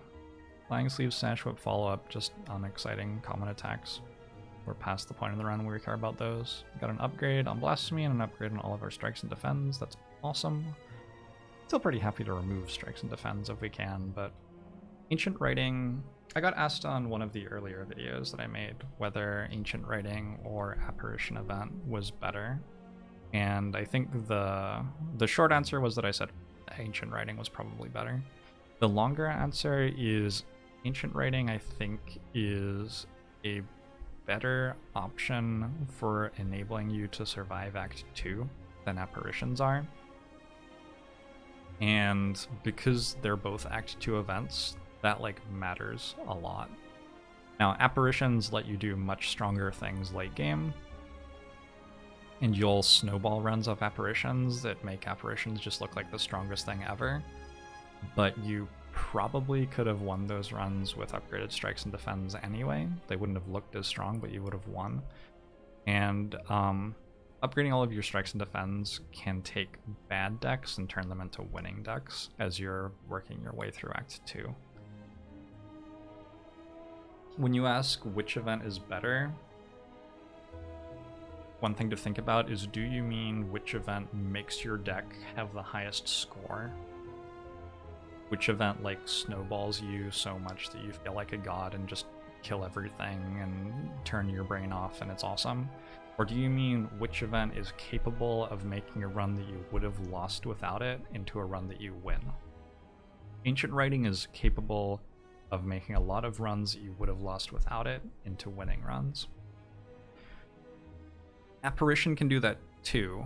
Apparitions are also an incredibly good event, of course, but I don't think they're quite as good at doing it for Act 2, and I don't think their effect takes as strong an effect and as immediately. But they're both so strong that depending on your run, either one could be stronger. Strongest, even. They're both very, very, very good events. Here with 57 HP, I'm super excited about 7 basic card upgrades, though. Like, that's just great. Fear No Evil, cool. Prayer Wheel. Prayer Wheel's pretty good. You get to see more cards. Wave of the Hand. I got a somewhat early Wave of the Hand here. I guess I'm looking at my run, and I don't have a ton of block scaling. Don't have a Talk to the Hand yet. I'm not sure I even have this Mental Fortress yet. And when you're looking at a run like that, you have to start thinking, am I going to need to get creative with the way that I block? Am I going to need to use Relics for this? Am I going to need to use a bit of Dexterity plus actual block cards I spend energy on, maybe? Am I going to need to pick up an Establishment and have 2 or 3 Protects or something like that? Protects and Meditates. And so when you're in a situation like that, taking Wave of the Hand seems very, very reasonable, because one of the things that Wave of the Hand does is makes enemies attack for 25% less, of course. It applies weak to them. And so that's one of the most efficient ways you can start to bridge the gap between how much block your deck can actually make and how much block it might be required to make at the end of the game. Now, sometimes you'll end up being so good at making block that you don't need the Wave of the Hand anymore, and it will become sort of a dead card, but I think it's still worth taking it here because you are going to play a decent number of runs where you're like able to get to a point where you block for 40 a turn, but you just need a bit more. And Wave of the Hand is an efficient and currently available way to bridge that gap. That pair killed a Book of Stabbing. It's also like, it just does stuff now, right? It also, with Aurichalcum in particular, to guarantee that you're gaining block, also just does stuff now. Preserved Insect and an Omniscience. Cool. Indignation from Triple Cultist, so just adding more good cards. Toy Ornithopter Wheel Kick, cool. Meditate, just adding more good cards. Not taking Fear No Evil. I guess I was feeling okay about my ability to go into Column and needed more Wrath and Empty. You really have to think about these cards in the context of like making the ratios in your deck right, not in the context of these cards have objective strength and I need to take the ones that are strongest. That's not it at all. Like I recently had someone see me skip Fear No Evil and say, isn't Fear No Evil S tier? And it's like, that's not how you think about this. Alright, anyway. Upgrading Mental Fortress, cool. 0 damage from Bronze Automaton. We took a Deus Ex Machina over Blasphemy and Judgment, which are both pretty dead cards, so it's just like between Skip and Deus Ex. And Deus Ex is one of Watcher's many very efficient ways to get energy from cards, which is nice, so seems pretty reasonable to take it if we have anything to spend energy on, which looks like we probably do. Skipping Bag of Prep and Tantrum is nice, although I don't have like a Talk to the Hand to make Tantrum just a win. Skipping Sands of Time and Tranquility seems fine. Nunchaku and Vajra from Giant Head. This is another Black Star for Act 3. Nunchaku is very, very, very good on Watcher. One of the reasons that Watcher doesn't need to take Boss Relics for energy nearly as much is that Nunchaku, these are a common relic, and it's made me, yeah, it was like a slightly better Happy Flower in this run, basically. Made more energy per turn. Also, I think it's a little bit easier for me to set up Nunchaku than it is to set up Happy Flower, maybe. Maybe not. Maybe. I don't know. Could go either way on that. Skipping Cut Through Fate, unupgraded. Interesting. I'll try to agree with that.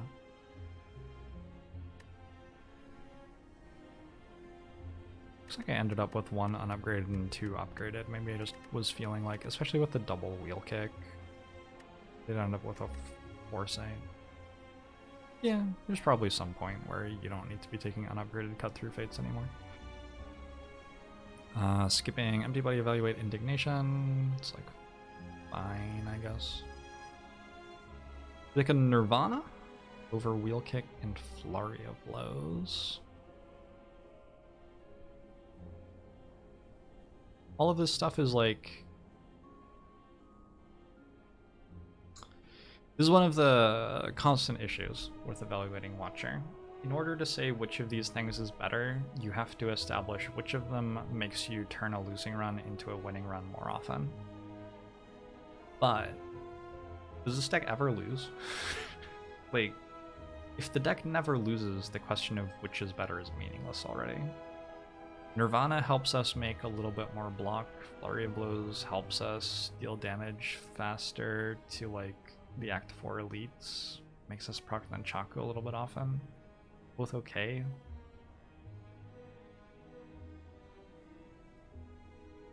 I don't know. No Hold, Protect, or Simmering Fury, sure. There are lots of like so-so ways to enter Wrath that I'm skipping here. This is a Tantrum deck, so it makes sense that I'm not prioritizing them. think it's pretty normal to have like Tantrum plus 2 other ways to enter Wrath, and that's it. That's enough even for a deck with Rushdown because Tantrum is just so good. Took a Like Water, so it seems like I was very concerned about my ability to block. Yeah, I actually almost died to Time Eater. Alright, so probably while I was playing this run, I was aware of how dangerous Time Eater was to this deck. The thing that makes Time Eater so dangerous for this deck is that it cannot generate much value per card ever. Time Eater is an enemy who challenges you to create good value per card. And you can do that with like Shivs. Like if you have a Kunai and an Accuracy, Shiv is a good enough card to create enough value per card to beat Time Eater, no problem. And you can usually do it with Watcher too, like you just don't need that much stuff to make your cards good. But in this run in particular, I like don't have a Fasting, I only have 1 Mental Fortress, I don't have a Talk to the Hand. This run's pretty low on the powerful late game stuff, actually, looking at it. And so, yeah, Time Eater does end up being a little bit spooky. Purchased an Ambrosia. I don't remember seeing where I got Deva Form from, but this is like sort of a deck-defining card at the moment.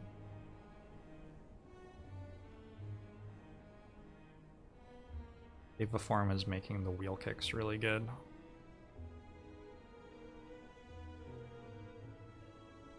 Yeah, not sure. Did I take it here? No. I don't know where I got it.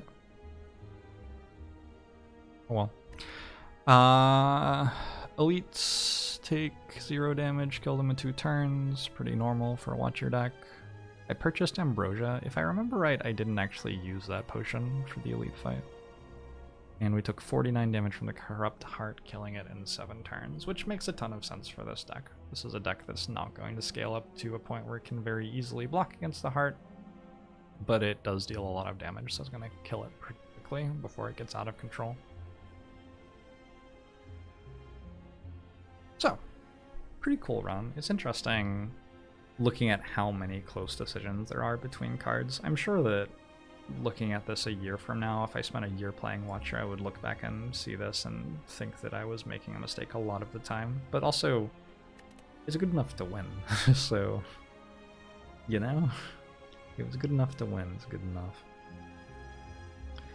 Floor 1, Like Water over Wreath of Flame and Collect. Yep, Wreath of Flame and Collect are not very good on floor 1. Like Water is like, okay.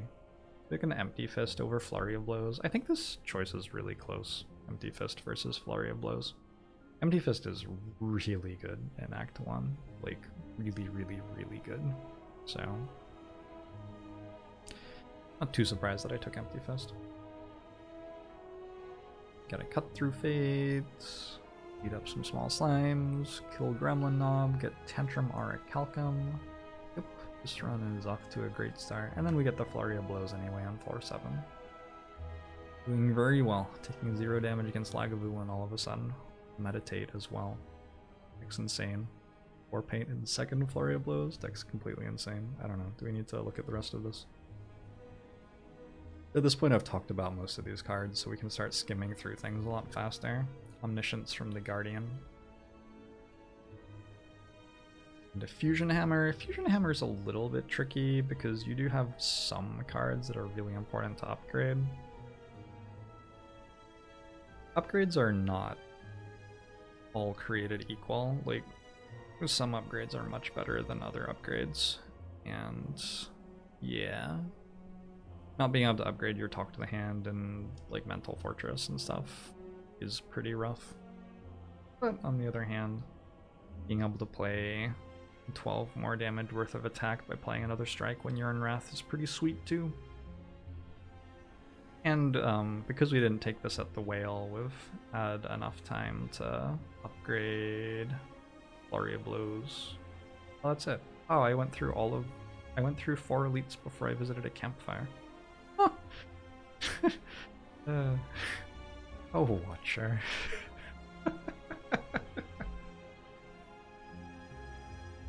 Oh, Watcher.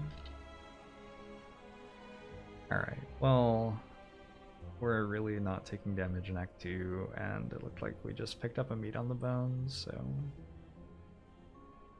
How much did meat on the bone heal for this run? 24. Meat on the bone got picked up at the beginning of Act 2 and procced twice. Yep. So we're mostly talking about converting this run. One of the reasons that I'm skimming over it is this run has 3 Omniscience in it at the end, and 3 Talk to the Hands, so I'm not sure what I could say that would be interesting about how to convert it. Like, just to draw the rest of the elephant is one thing to say, and it's sort of a gimmicky joke and haha, but this is a run where, like, it's like, just draw the elephant, except also you're getting, like, 90th percentile drops while you do it. Probably a lot easier to draw the rest of the elephant when you're getting offered 3 copies of Omniscience and 3 copies of Talk to the Hand, right?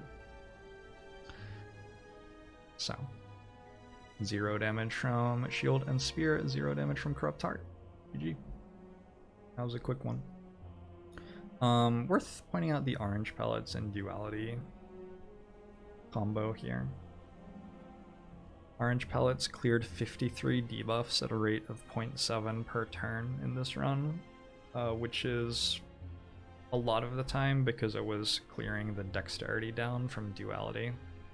So on top of having triple Omniscience and 3 Talk to the Hands, I'm also hitting 20 dexterity per fight in this run. This is pretty obscene.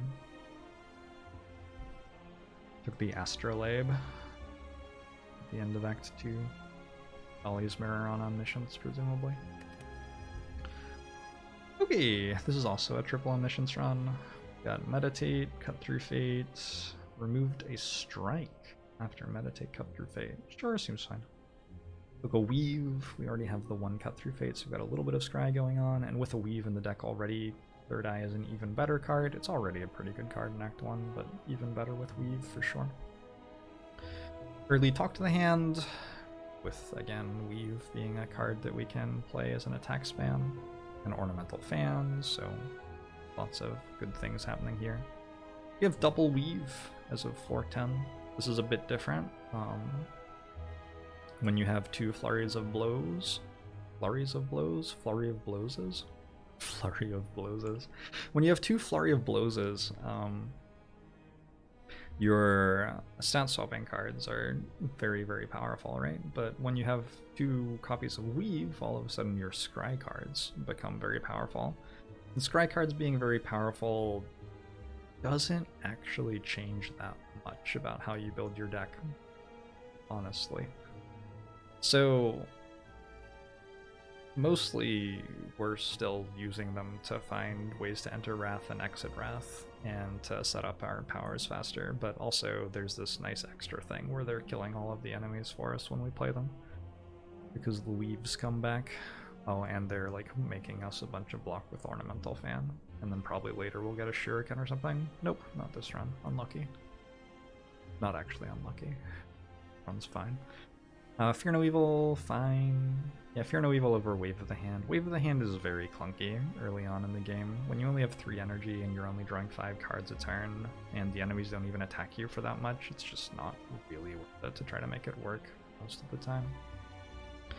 Indignation over Flurry of Blows seems fine. We were struggling to enter Wrath. I don't think we had a second way to enter Wrath at this point in the run, so Indignation is quite a bit more important. Lagavulin dropped a Mental Fortress for us, and we are, like, super off. Taking Mental Fortress over Establishment, by the way. Just, like, maybe Establishment is in some reference for card evaluation a stronger card than Mental Fortress, but Mental Fortress is the one that goes into the group of cards that seem really, really strong and seem like they win very easily, so, you know, take Mental Fortress would be my advice. Another Third Eye, cool. We're upgrading a Third Eye, cool. We're taking an Omniscience from the boss fight, very cool. And this is a run where we take Coffee Dripper. We already have Toy Ornithopter for some sustain. We have Ornamental Fan and Fossilized Helix. It's like very, very, very reasonable to be taking Coffee Dripper here. Let's draw the rest of the elephant. Purchased a Lesson Learned on floor 20. This is the second time looking through these runs that I've purchased Lesson Learned at the start of Act 2. I imagine this time it's a lot more safe, like a lot more reasonable. My deck is a lot stronger this time around. Taking damage from Forgotten Altar again. 0 damage Bronze Automaton fight. Took a Deva form, I guess. Deva form's significantly better if your deck is tilted towards Scry cards than it is when your deck is tilted toward Wrath and Calm cards, because Wrath and Calm cards make energy, whereas Scry cards don't. So Deva form's a nice thing to put in play, so that you can just play like 7 cut-through fates in the same turn and win that way. Skip Duplicated Omniscience, sure. This is our first Foresight pickup, which is awesome. Always nice to get the first Foresight into the deck. And we take 0 damage from the bosses. We get a little bit of damage from Act 4. They got us. Did not die to them, though. How many more of these are there? 4 more. Gosh, another thing about Watcher win streaks is they're so long. Like, one of the things for me as a player is I love streaming Slay the Spire. I love playing Slay the Spire. I love doing goofy things in Slay the Spire and experimenting with stuff. One of the primary ways for me to improve at a thing is not to try to win every time. It is to explore the limits of the thing that I'm doing. So let's say there's a circular space, and if you stay inside that space, you win, right? Cool. So some players, when they approach games like this, I think actually this is more common, significantly more common than how I approach games like this. And I think it's one of the reasons that I'm really good at these games, so I'm comfortable with this. But a lot of players, when they see a game where there's like a circular space where if your strategy lands inside this, you'll win, they aim for the center every time, over and over and over again, and they win a lot, which is cool. That's awesome. And they develop very clear ideas about how to execute that strategy, and they get really good at it, and maybe they are the best in the world at the game. That's awesome. That is not how I learn games like this at all, though. How I learn games like this is if there's a circular space, and when you're inside it, you win. I like poke at the edges of the space and see how far I go before I lose. And if I play a run and stay within that space and win, I often feel like I didn't really learn anything. Especially if I'd already won in that way before, right? So when I'm playing runs on these characters, I'm usually trying to poke a little bit at the edges of these spaces and try to identify where those edges are. And that's one of the main reasons that I define and present my success in Slay the Spire as I had a win streak of 10 wins in a row. Because once I've got like 3 or 4 wins in a row, I start aiming at the center of the circle instead of pointing at the sides, right? So that's when I actually employ all of the knowledge that I've had so far. I flick a switch in my brain, it's like, okay, I'm no longer exploring, I'm no longer goofing around, having fun, trying to learn everything about these characters. It's no longer about gathering all of the information I can about these things to learn tons and tons of stuff about them and be able to like answer your questions in chat while I'm playing, make videos about every card where I outline what I think every card is like. It's no longer about that anymore. It is now about proving that I'm really good at the game. And so, you know, I'm at 3-0 or I'm at 4-0 or something, I start pointing at the center of the circle and trying to win.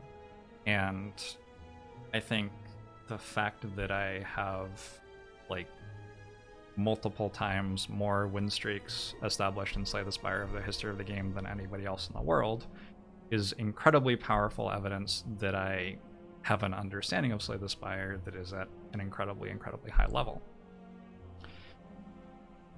This is why when people ask me what my win rate is all the time, it bugs the shit out of me. And also why, incidentally, when people ask me if I've been on win streaks lately, it bugs the shit out of me. Because I'm not trying to go on a win streak every week.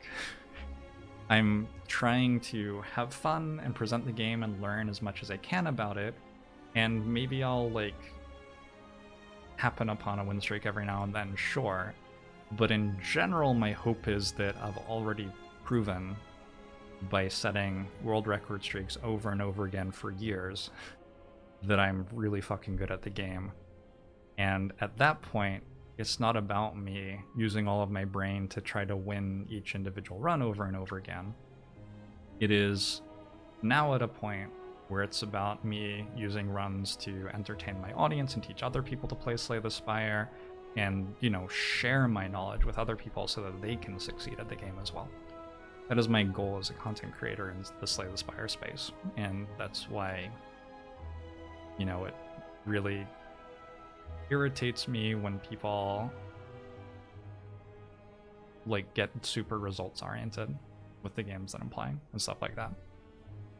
But anyway, at this point we're at, you know, 6-0 on Watcher, and, you know, we have another 25 hours ahead of us to set a Watcher world record. So, like, I don't really want to focus super hard on playing Watcher as we go forward, but there's sort of a like feeling of obligation to, almost, because for some reason people like don't believe when I say that I think something's really strong on Watcher that it is, despite the fact that I've spent thousands of hours becoming incredibly good at the game and also hundreds of hours learning how to play Watcher. They're like, well, yeah, but unless you have better results in exactly the way that we think results should be measured, you're not having the right opinion. Fucks the shit out of me. Anyway, slide aside. So now we're at 6-0, and now it's like, oh, for fuck's sake, I have to actually like focus on my Watcher runs and try to see where the streak goes. I think for Watcher, I usually like start to turn on around about like 8-0 is when I start actually like caring a lot. And like, one of the things about like trying to win a run of Slay the Spire is there are 3+ hours of math that you can do every one that will significantly improve your chance to win. I expect to lose like 5 to 10 health per act compared to what I would do if I were spending an extra 3 hours on the run every time that I play a run. And that is that's a good trade-off for me, because that lets me get way more runs in, which lets me learn the game a lot better and has better value for my audience as well.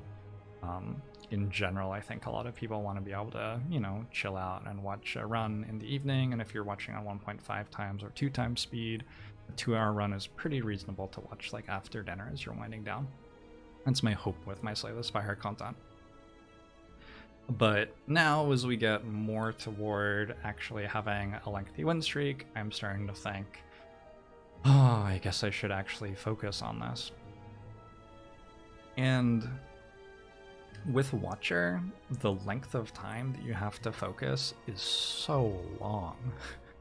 And it's going to get longer because like 18-0 is not going to stand forever as the longest Watcher win streak ever. As people learn to play this character, we're going to start hitting like 30-0 streaks.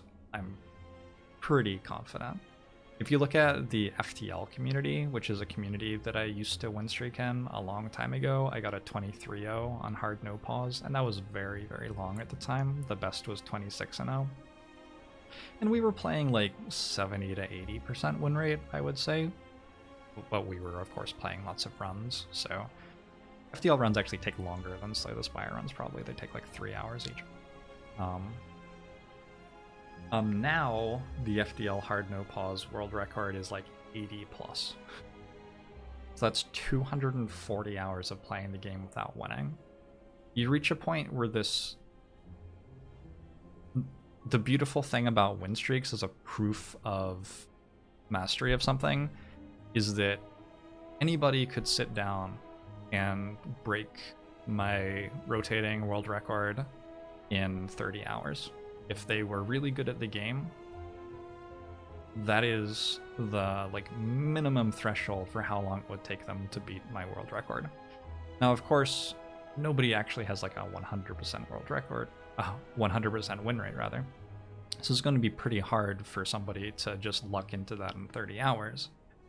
But if there are a bunch of really good players playing the game, then at any moment, one of them could confidently establish, hey, I've done something really impressive that nobody else has done before. And it could be done in like under a week, is how long it could take them to do that. And it would be really cool and really fun and everything. If you have win streaks for a game that take 200 hours to achieve, that sort of doesn't exist anymore. Like, people can't really do that anymore, unfortunately. It just takes too long. Like, it needs to be your full-time job over the course of months, basically, for you to reasonably do that. And unfortunately, like, looking at someone's, like, win rate to prove that they've done something really cool just requires that they be playing in competitive mode all the time. So the win streak requires that you play in competitive mode for like the last half of it. If you're evaluating your win rate over all runs, you're being expected to be in competitive mode all the time. And by competitive mode, I mean playing the game in a way that presents your mastery of the game in a translation to win rate. So you can't play the game in a way that presents your mastery of the game by doing a ladder streak where you start with Slaver's Collar, for example, which is something that Baylor Lord, who is an awesome Slay the Spire content creator, who recently tied and set a world record rotating streak, does. Now, he's proven that he's really, really good at the game because he managed that world record streak. But right now, he's just doing a ladder streak with Slaver's Collar because it's like fun. And it also presents that he has mastery of the game in a different way that's different from win rate at Ascension 20 killing the heart. And lots of people want to see that, and I want to see that. I want content creators in the space to be able to do lots of different things like that. So being expected to just be in competitive mode, having the highest win rate you can for 200 plus hours is absolutely ludicrous. It's ridiculous. It's nonsense and gross, and it's not a good way to evaluate whether people have mastery and like value as tutors inside the Spire at all. It's very, very, very bad. I've tried very hard as a content creator to never like highlight my win rate as something that I care about or something that people should be aspiring to beat or anything like that, because it sucks. I've been watching a bit of Trackmania lately, and I feel like there are some really interesting reflections in the Trackmania community where people set world records on tracks, right? And the best drivers in Trackmania will set the fastest world records on a lot of these tracks. And we're talking about world records that take a lots and lots of practice to set and everything like that. And that's awesome. And that is a way for someone to present mastery in Trackmania, prove that they're really good at the game. And there are like 50 different tracks you can try to set a world record on. So you can sit down and be like, I'm going to spend 200 hours on this track and prove my mastery on it in that way. And that's a really cool way to be able to prove your mastery. Now, on top of that, there are also like tournaments and daily challenges and stuff like that. And people are able to prove their mastery through those as well. And you see that people have different modes of mastery. Somebody is a master because they spent 200 hours trying to take a line through a track that only has a 0.003% chance of success. And eventually they mastered that line and got lucky and hit that success, and they have the world record. And that displays mastery on that track to you in Trackmania. Somebody else is a master because they play daily challenges where you play the same track for an hour, and they're very, very good at rapidly learning the track and rapidly getting to a point where they can be faster and more consistent than other people. Like, they complete the track 95% of the time in a way that's close to the fastest way, and only die 5% of the time, which enables them to win these tournaments. Other people compete in tournaments professionally. Slay the Spire doesn't have a huge number of options for proving mastery like that. And so world record streaks are nice because somebody can really focus on silent and establish a world record streak on silent and prove that they're really good at the game. Or they can really focus on another character, or they can play rotating or whatever. These are all awesome things. And it just like makes me sad that Watcher doesn't feel as available as the other ones because it takes such a long time to win 18 runs in a row. It just makes me sad.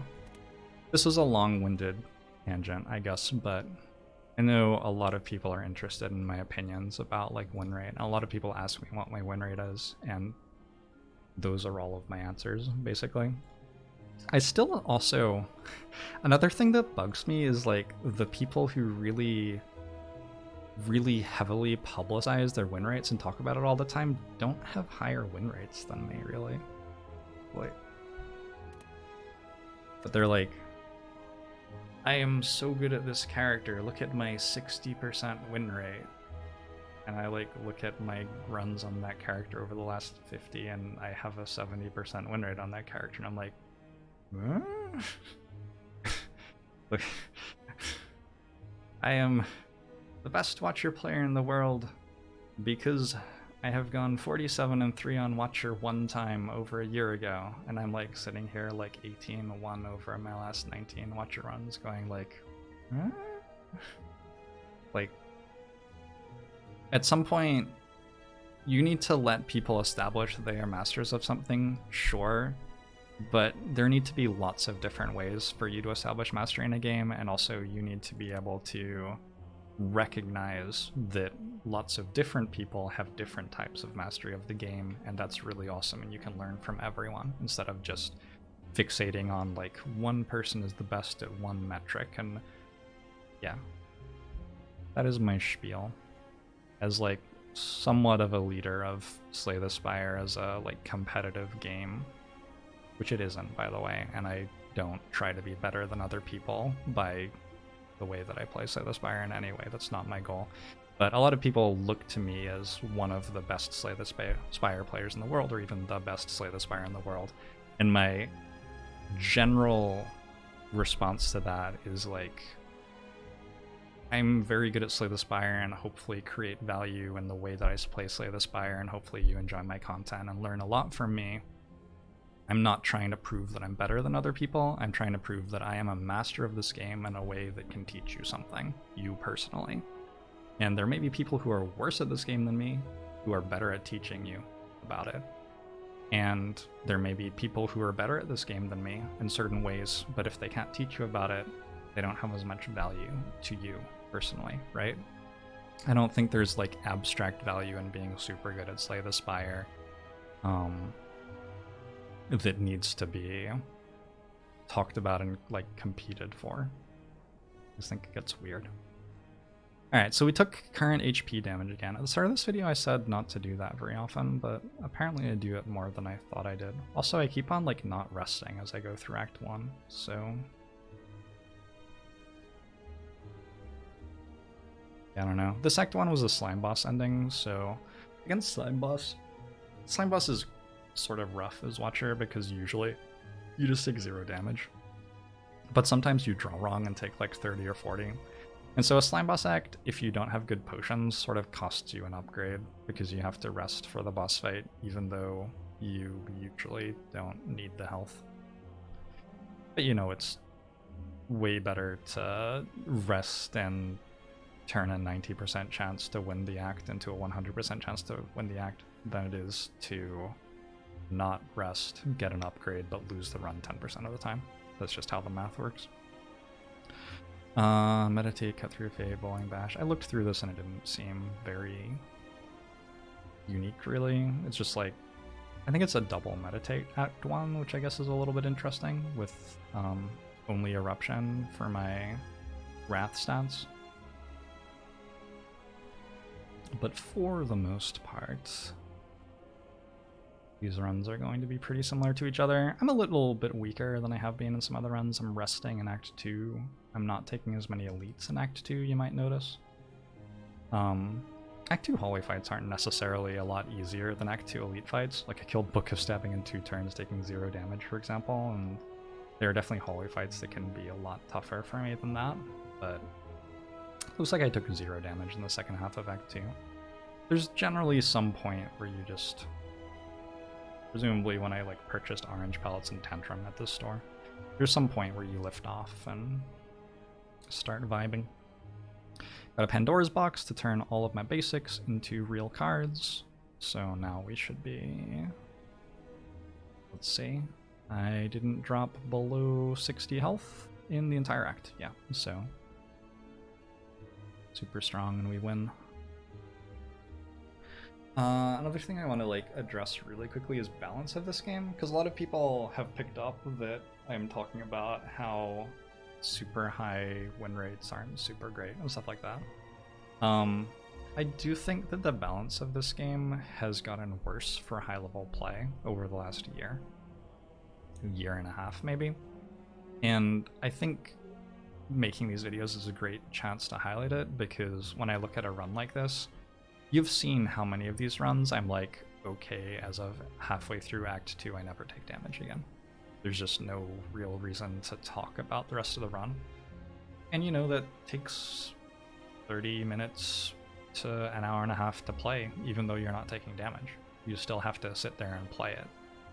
And if I didn't care at all about winning and the only thing that I cared about was getting better at the game as quickly as possible, I would like abandon run halfway through Act 2 here and just not bother playing anymore, because I've already won. The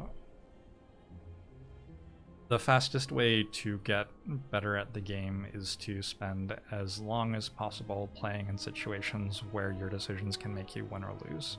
Not to spend tons of time playing situations where no matter what you do, you win anyway. That's a way to spend a lot of time learning about decisions that don't actually impact anything and stuff like that. So, in my career as a Watcher player, I absolutely have just sort of stopped playing cards in Act 3 and died in a hallway fight. And I usually like sort of joke about it on stream and have a laugh with it, but like at some point as a high-level player of the game, I do expect it to challenge me a good percentage of the time. And I feel like on this patch, like 80 to 85% of the time, the game is challenging, which is a very good number. It's a higher number than for any other game like this that I've ever played, for what it's worth. So, still premium gameplay. I feel like it used to be more like 90 to 95% of the time though. And I'm scrubbing through a huge amount of Act 3s where I'm just not in any danger, which I wouldn't have been able to scrub through 2 years ago. Like, the boss fights would have been terrifying still. Even like Reptimancer would have been terrifying. Giant Head might have been dangerous. Act 2 definitely would have been scary as I was going through Act 2. So, that's rough. There's no easy solution to that, unfortunately. Game balance is tremendously difficult, and like just like making a mod to add more Ascension modifiers or something doesn't necessarily make the game better, unfortunately. It would be nice if it was guaranteed that it would, but it's like a very risky thing to commit to, because learning a new patch takes like 100+ hours. It's not just a matter of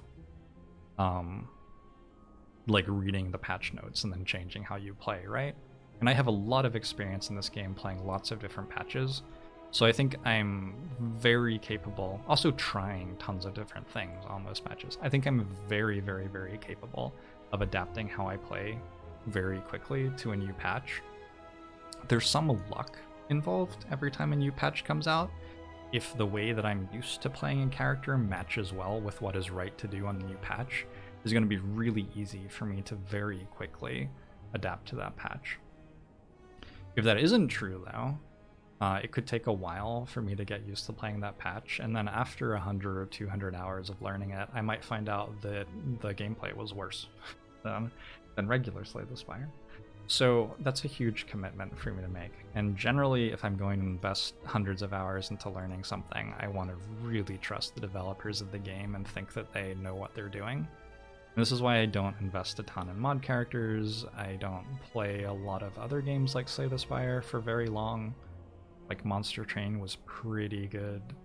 Loop Hero was fun to play around with, but doesn't have balance that holds up. This is generally how I am with that stuff. Yeah.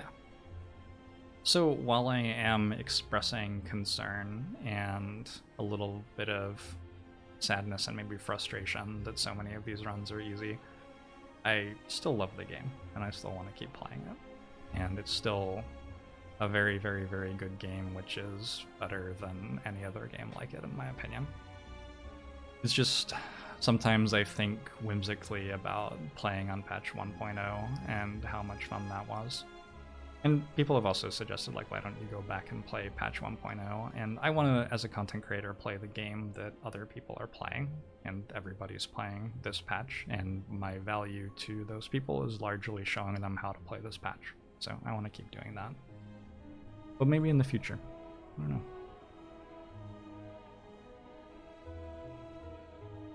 Double Flurry Pandora's Box. Alright, let's take a look at this one. I don't think oh, this is the double meditate with eruption that we don't take damage in. Sure. Pandora's Box is a large contributor to not taking any damage in Act 3 here. It doesn't look like it's that good of a Pandora's Box, right? Like, Windmill Strike's not a super premium card. Battle Hymn, also not great. Concludes an attack late in the game, whatever. Spirit Shield, okay block card. Honestly, Spirit Shield's not that great, though. Double Flurry, I already had two, like, more of a good thing, I guess, but is it really that strong? The thing is, having 7 fewer strikes and defense in your deck is obscene, so.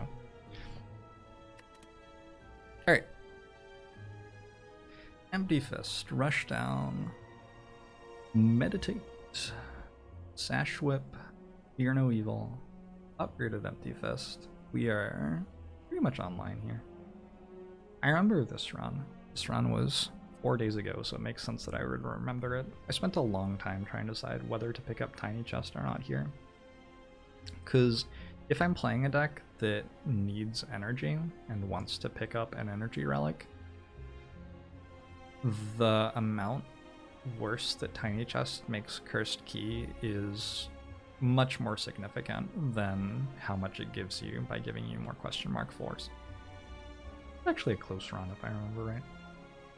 And so I eventually picked up Tiny Chest, reasoning that if I was offered Cursed Key, there would probably be a better relic than it anyway. I think Cursed Key is a pretty middling relic in this run so far. Something like Pandora's Box or Astrolabe is going to be much stronger. I'm not going to take Snecko and I'm probably not going to take Runic Pyramid, but there are other energy relics that are completely fine. And so I decided eventually to take Tiny Chest. I also felt like my deck, with this start, with no good relics yet, with no good block yet, might be taking a little bit too much damage in Act 2, and might want to be able to guarantee that a question mark in Act 2 was not going to deal damage to me. So I decided that I would click on Tiny Chest. Tiny Chest is a relic that you can absolutely skip, though. This is not a very good thing here. Treasure Rooms are okay, but they're like not as good as Upgrade All Strikes Defends or Getting Apparitions or something like that. There actually are rooms that are better than them, significantly. And when you get Cursed Key, this relic gets so bad. So yeah, I spent a long time thinking about that one. I rested for the rest of the act, which ended up doing just fine, and beat up Hexaghost very easily. And at this point, I think I'm actually doing really well, but unfortunately I go to the boss treasure and it is Cursed Key in there, and the other option was Ectoplasm, which I ended up taking. So we have no gold. I talked earlier though about how Watcher can do okay with no gold. The reason this is so painful though is that I've just gone through all of Act 1. And if you look at my relics, I have Tiny Chest and Wallbank before I pick up this Ectoplasm. So Tiny Chest already was an incredible relic. It doesn't really do anything yet. Maybe someday it will be useful in some way, but it's not very great yet. And Mawbek was like maybe going to be okay if I could get to a store, but I just killed it with my ectoplasm. So this is not a great start to a Watcher run by any stretch of the imagination. My Act 1 relics are completely blanked, pretty much. So this was a little bit spooky. It's a chance to see how Watcher does in Act 2 with no relics. And the answer, it turned out, was that you do completely fine. Definitely taking some damage, but we rest and take 0 damage against slavers. Rest again and get a bird face turn, and at this point we're not only taking 0 damage in fights, but we're also healing off all of our powers. This run was a lot scarier to play than it looks like it was from the run recap. I think this run will probably go up on YouTube at some point. I don't think it's up yet. Obtained a coffee dripper. Yep, so Birdface Turn, Aracalcum, Toxic Egg, Nunchaku. These are all fairly premium cards. And then we also get Goldeneye and Incense Burner and Bag of Prep. Like every relic that we got after Act 1 was pretty much a premium relic, so that makes things a lot easier. Go through Act 3, taking very little damage, and the boss fights are no problem. I think the biggest thing for me looking at this run is seeing how weak I was in Act 1, trying to build my Watcher deck like I generally build my Watcher deck, and recognizing that I still did completely fine in Act 2, and actually all it took was like 1 or 2 reasonable relics for me to turn things completely around and be taking 0 damage in fights and then never take damage again. So this is yeah.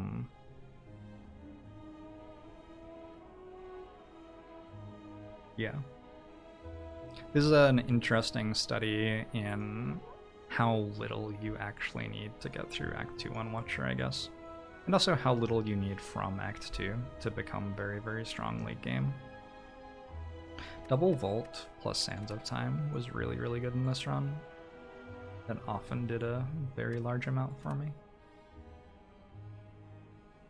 I wonder if when you Volt, it doesn't count it as an extra turn. Like when it says 9 turns, I wonder if playing like 2 Volts would make that say 11, or if it doesn't count the Volt turns. Because maybe that's how I killed the Act 4 Elite earlier. When I killed in 1 turn, I couldn't work out how. Maybe I Volted and then killed them. Alright, this run is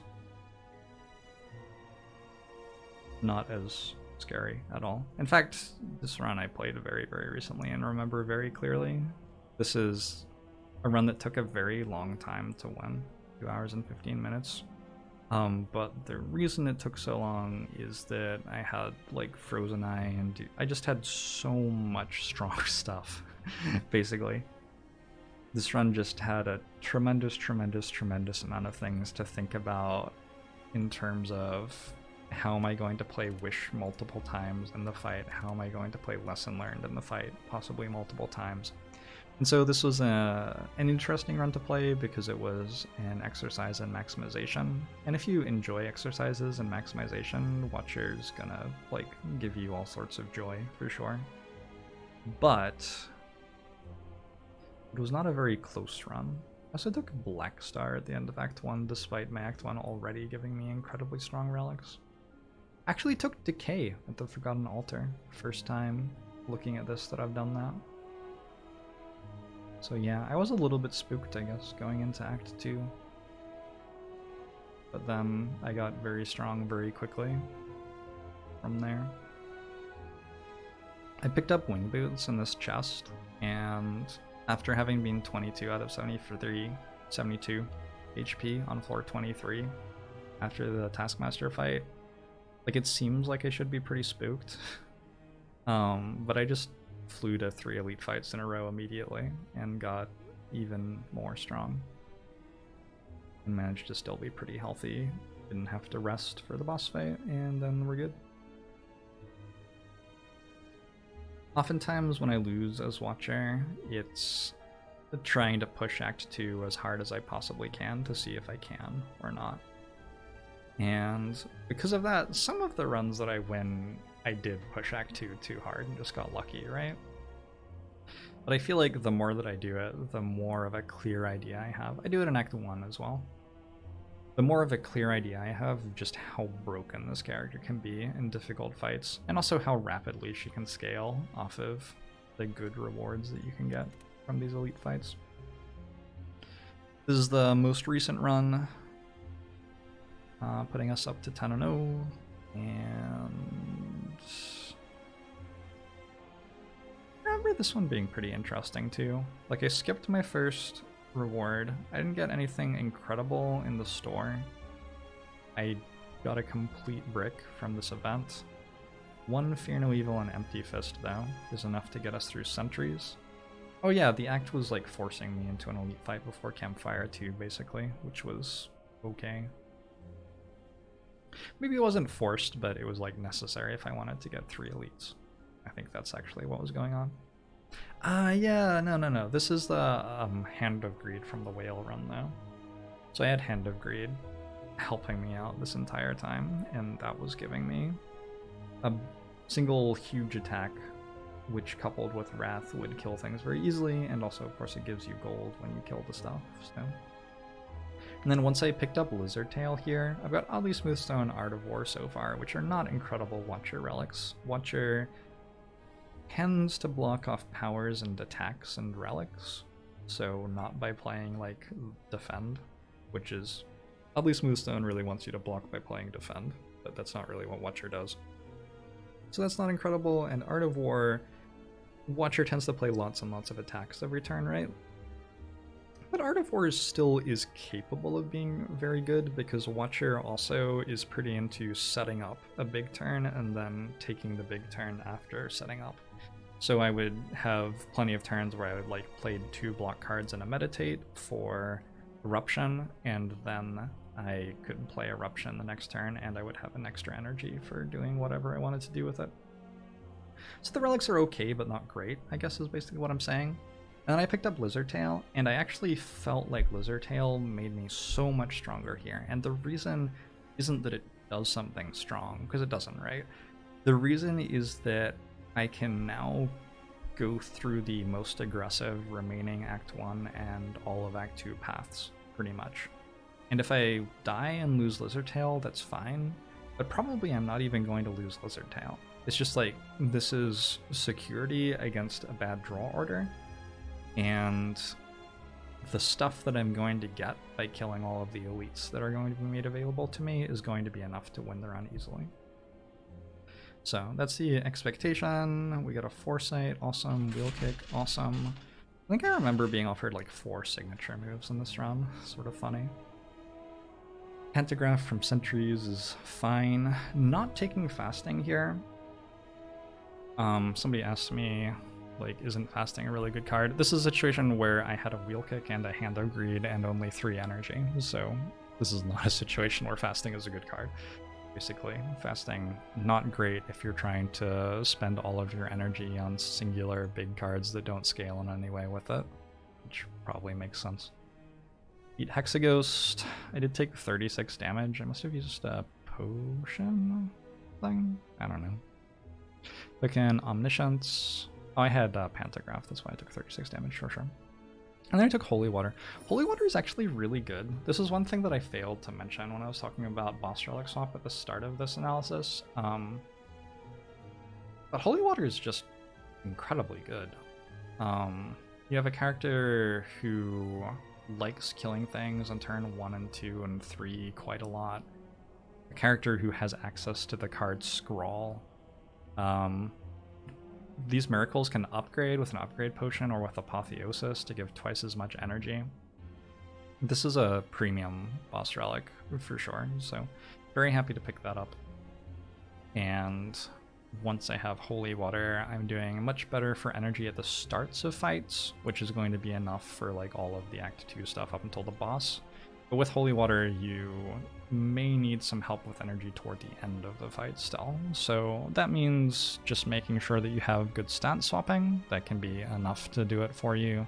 Or you can pick up a Deva form, or you can maybe pick up a Meditate Establishment combo, something like that. I think in this run I sort of did none of those things and it didn't really matter. My Act 2 path was... There weren't really paths which fought more than 2 elites. I think there just straight up weren't any paths that fought two more than 2 elites, and so this is the best I could do, unfortunately. Yield overall in the champ fight, and got the second omniscience. So once I have second omniscience, this is pretty easy. Basically 0 damage through Act 3, and a little bit of damage against the heart, but pretty much none. I did end up taking a Deva form. I think I took it very late. Like,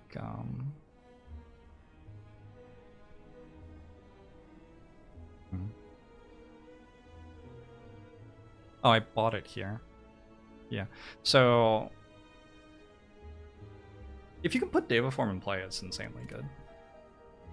It's just, like, difficult to put it in play. But for a fight that's going to go as long as the heart fight, where I have a good amount of health to protect me while I'm setting up, there's very little reason not to buy a Deva form. Alright, so that's Watcher, yeah? I almost went to 3 hours on this. It's funny, the lengths of the videos are sort of mirroring how long it takes to play a run with each character. I hope you enjoyed the discussion. I went off on a couple of tangents about like win streaks and win rates and stuff like that too. I hope my thoughts were like clear and understandable there. I wasn't really planning to talk about that stuff, but it just sort of came up. I feel like Watcher is the character that is most likely to make that stuff come up to be discussed. And next time, I will be looking at my rotating world records.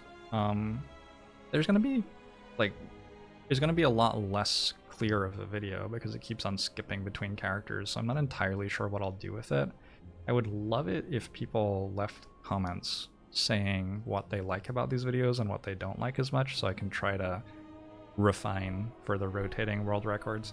Because I'm not going to have as many tangents to go on about individual characters since I'm talking about all of them at the same time. Anyway, we'll see how it goes. Maybe I'll be able to just talk about like all 24 of the runs in a couple of hours and it will be short and sweet. Although knowing me, maybe that won't be the case at all. Hope you enjoyed the chat about Watcher. I hope that this was helpful. I think it's very powerful to just see that I'm basically picking the same commons and uncommons over and over again and never taking damage in Act 3. I feel like that makes a very clear and strong case that this is one of the ways that you can just very, very consistently win on Watcher. I'm not saying that this is the only way you can do it. Of course, the character has tons of strength in all sorts of different ways, but there's certainly some value as a human being instead of as a machine in picking and refining one strategy that is very good and getting to a point where you can execute it expertly. And somebody who does that is going to like perform more consistently probably than someone who tries out tons and tons of different strategies and never really fully masters every single one of them. I generally try to be the latter of the two types of players and enjoy games which force me to be that thing, but you know, for right now, we're talking about a very specific way of playing Watcher, it feels like, which seems to be very consistent. It's always funny to me, one last thing, it's always funny to me how the runs where I do something different stick out in my mind, right? Like, I remember the runs where I have Meditate Establishment as the way that I win. Or I remember the runs where what other ways even are there to win? I remember the runs where I win with Omega or something like that.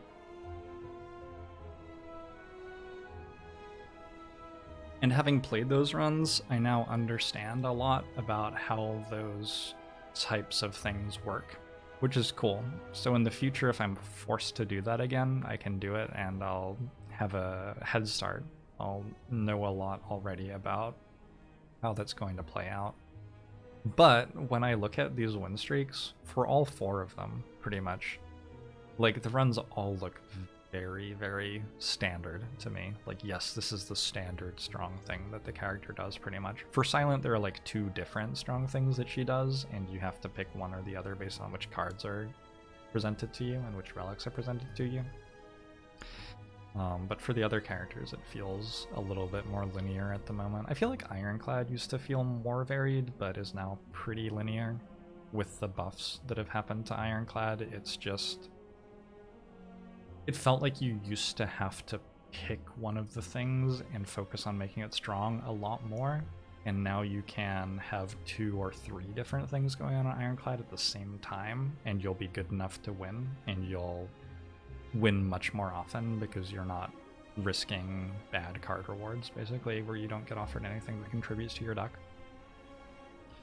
Anyway, yeah, it feels like a lot of the runs are pretty standard, forcing something that's very strong that I know wins over and over again, which is cool. That's like not necessarily perfect machine optimal play, right? But if you look at the way that people compete in games at a high level, usually it's not a matter of them trying to execute everything completely objectively perfectly. Usually it's a matter of them understanding something that's really good in the game and then trying really hard to get as good as they can be at that thing. And that's why when you see a game like, say, the Spire, you can see people doing different things, and your question there shouldn't be which one's better, because you're never going to be able to know, probably. Like, unless you become the machine that knows everything about the game, you'll never be able to prove that. Your question should be like, what are the characteristics of these 2 different things? How can I learn from both styles in order to play the game at a higher level myself? It's a little bit different because, say, the Spire is a single-player game, but it's almost like comparing a player who plays e4 in chess to a player who plays d4 in chess. Like, nobody's really sitting around being like, well, one player's better because they play e4 and that's the better move. I don't know, maybe some people do say that. But I think the more useful way to look at that is to be like, oh yeah, that player has completely mastered the way of playing chess that starts with e4 for white, which is one of the clear competitive strong ways to play chess, and I can learn a lot from that player about playing e4. And also, even if I'm a d4 player myself, I can still learn a lot about how that player plays through positions that may be similar to positions I'm used to, or maybe different from the positions I'm used to, but which I should sometimes be trying to transition into, because they would have some characteristics that could give me an advantage that maybe I'm not super familiar with yet as a d4 player, but learning from this other 4 player, I can learn this new stuff. So, thanks for hanging out. Hope you enjoyed chilling with me. I'm enjoying the sit offline and talk for a really long time content right now. Feeling very like creative and energetic as spring comes up, and it feels like very tethering and containing to like sit and talk to Twitch chat and answer questions about whether orange palettes can cleanse blasphemy every 10 minutes. It's like really fun to just unleash my brain and tell you things that I think for 2 or 3 hours, and it's something I should probably do more of. So thanks for chilling. I hope you enjoyed it. I'll see you next time.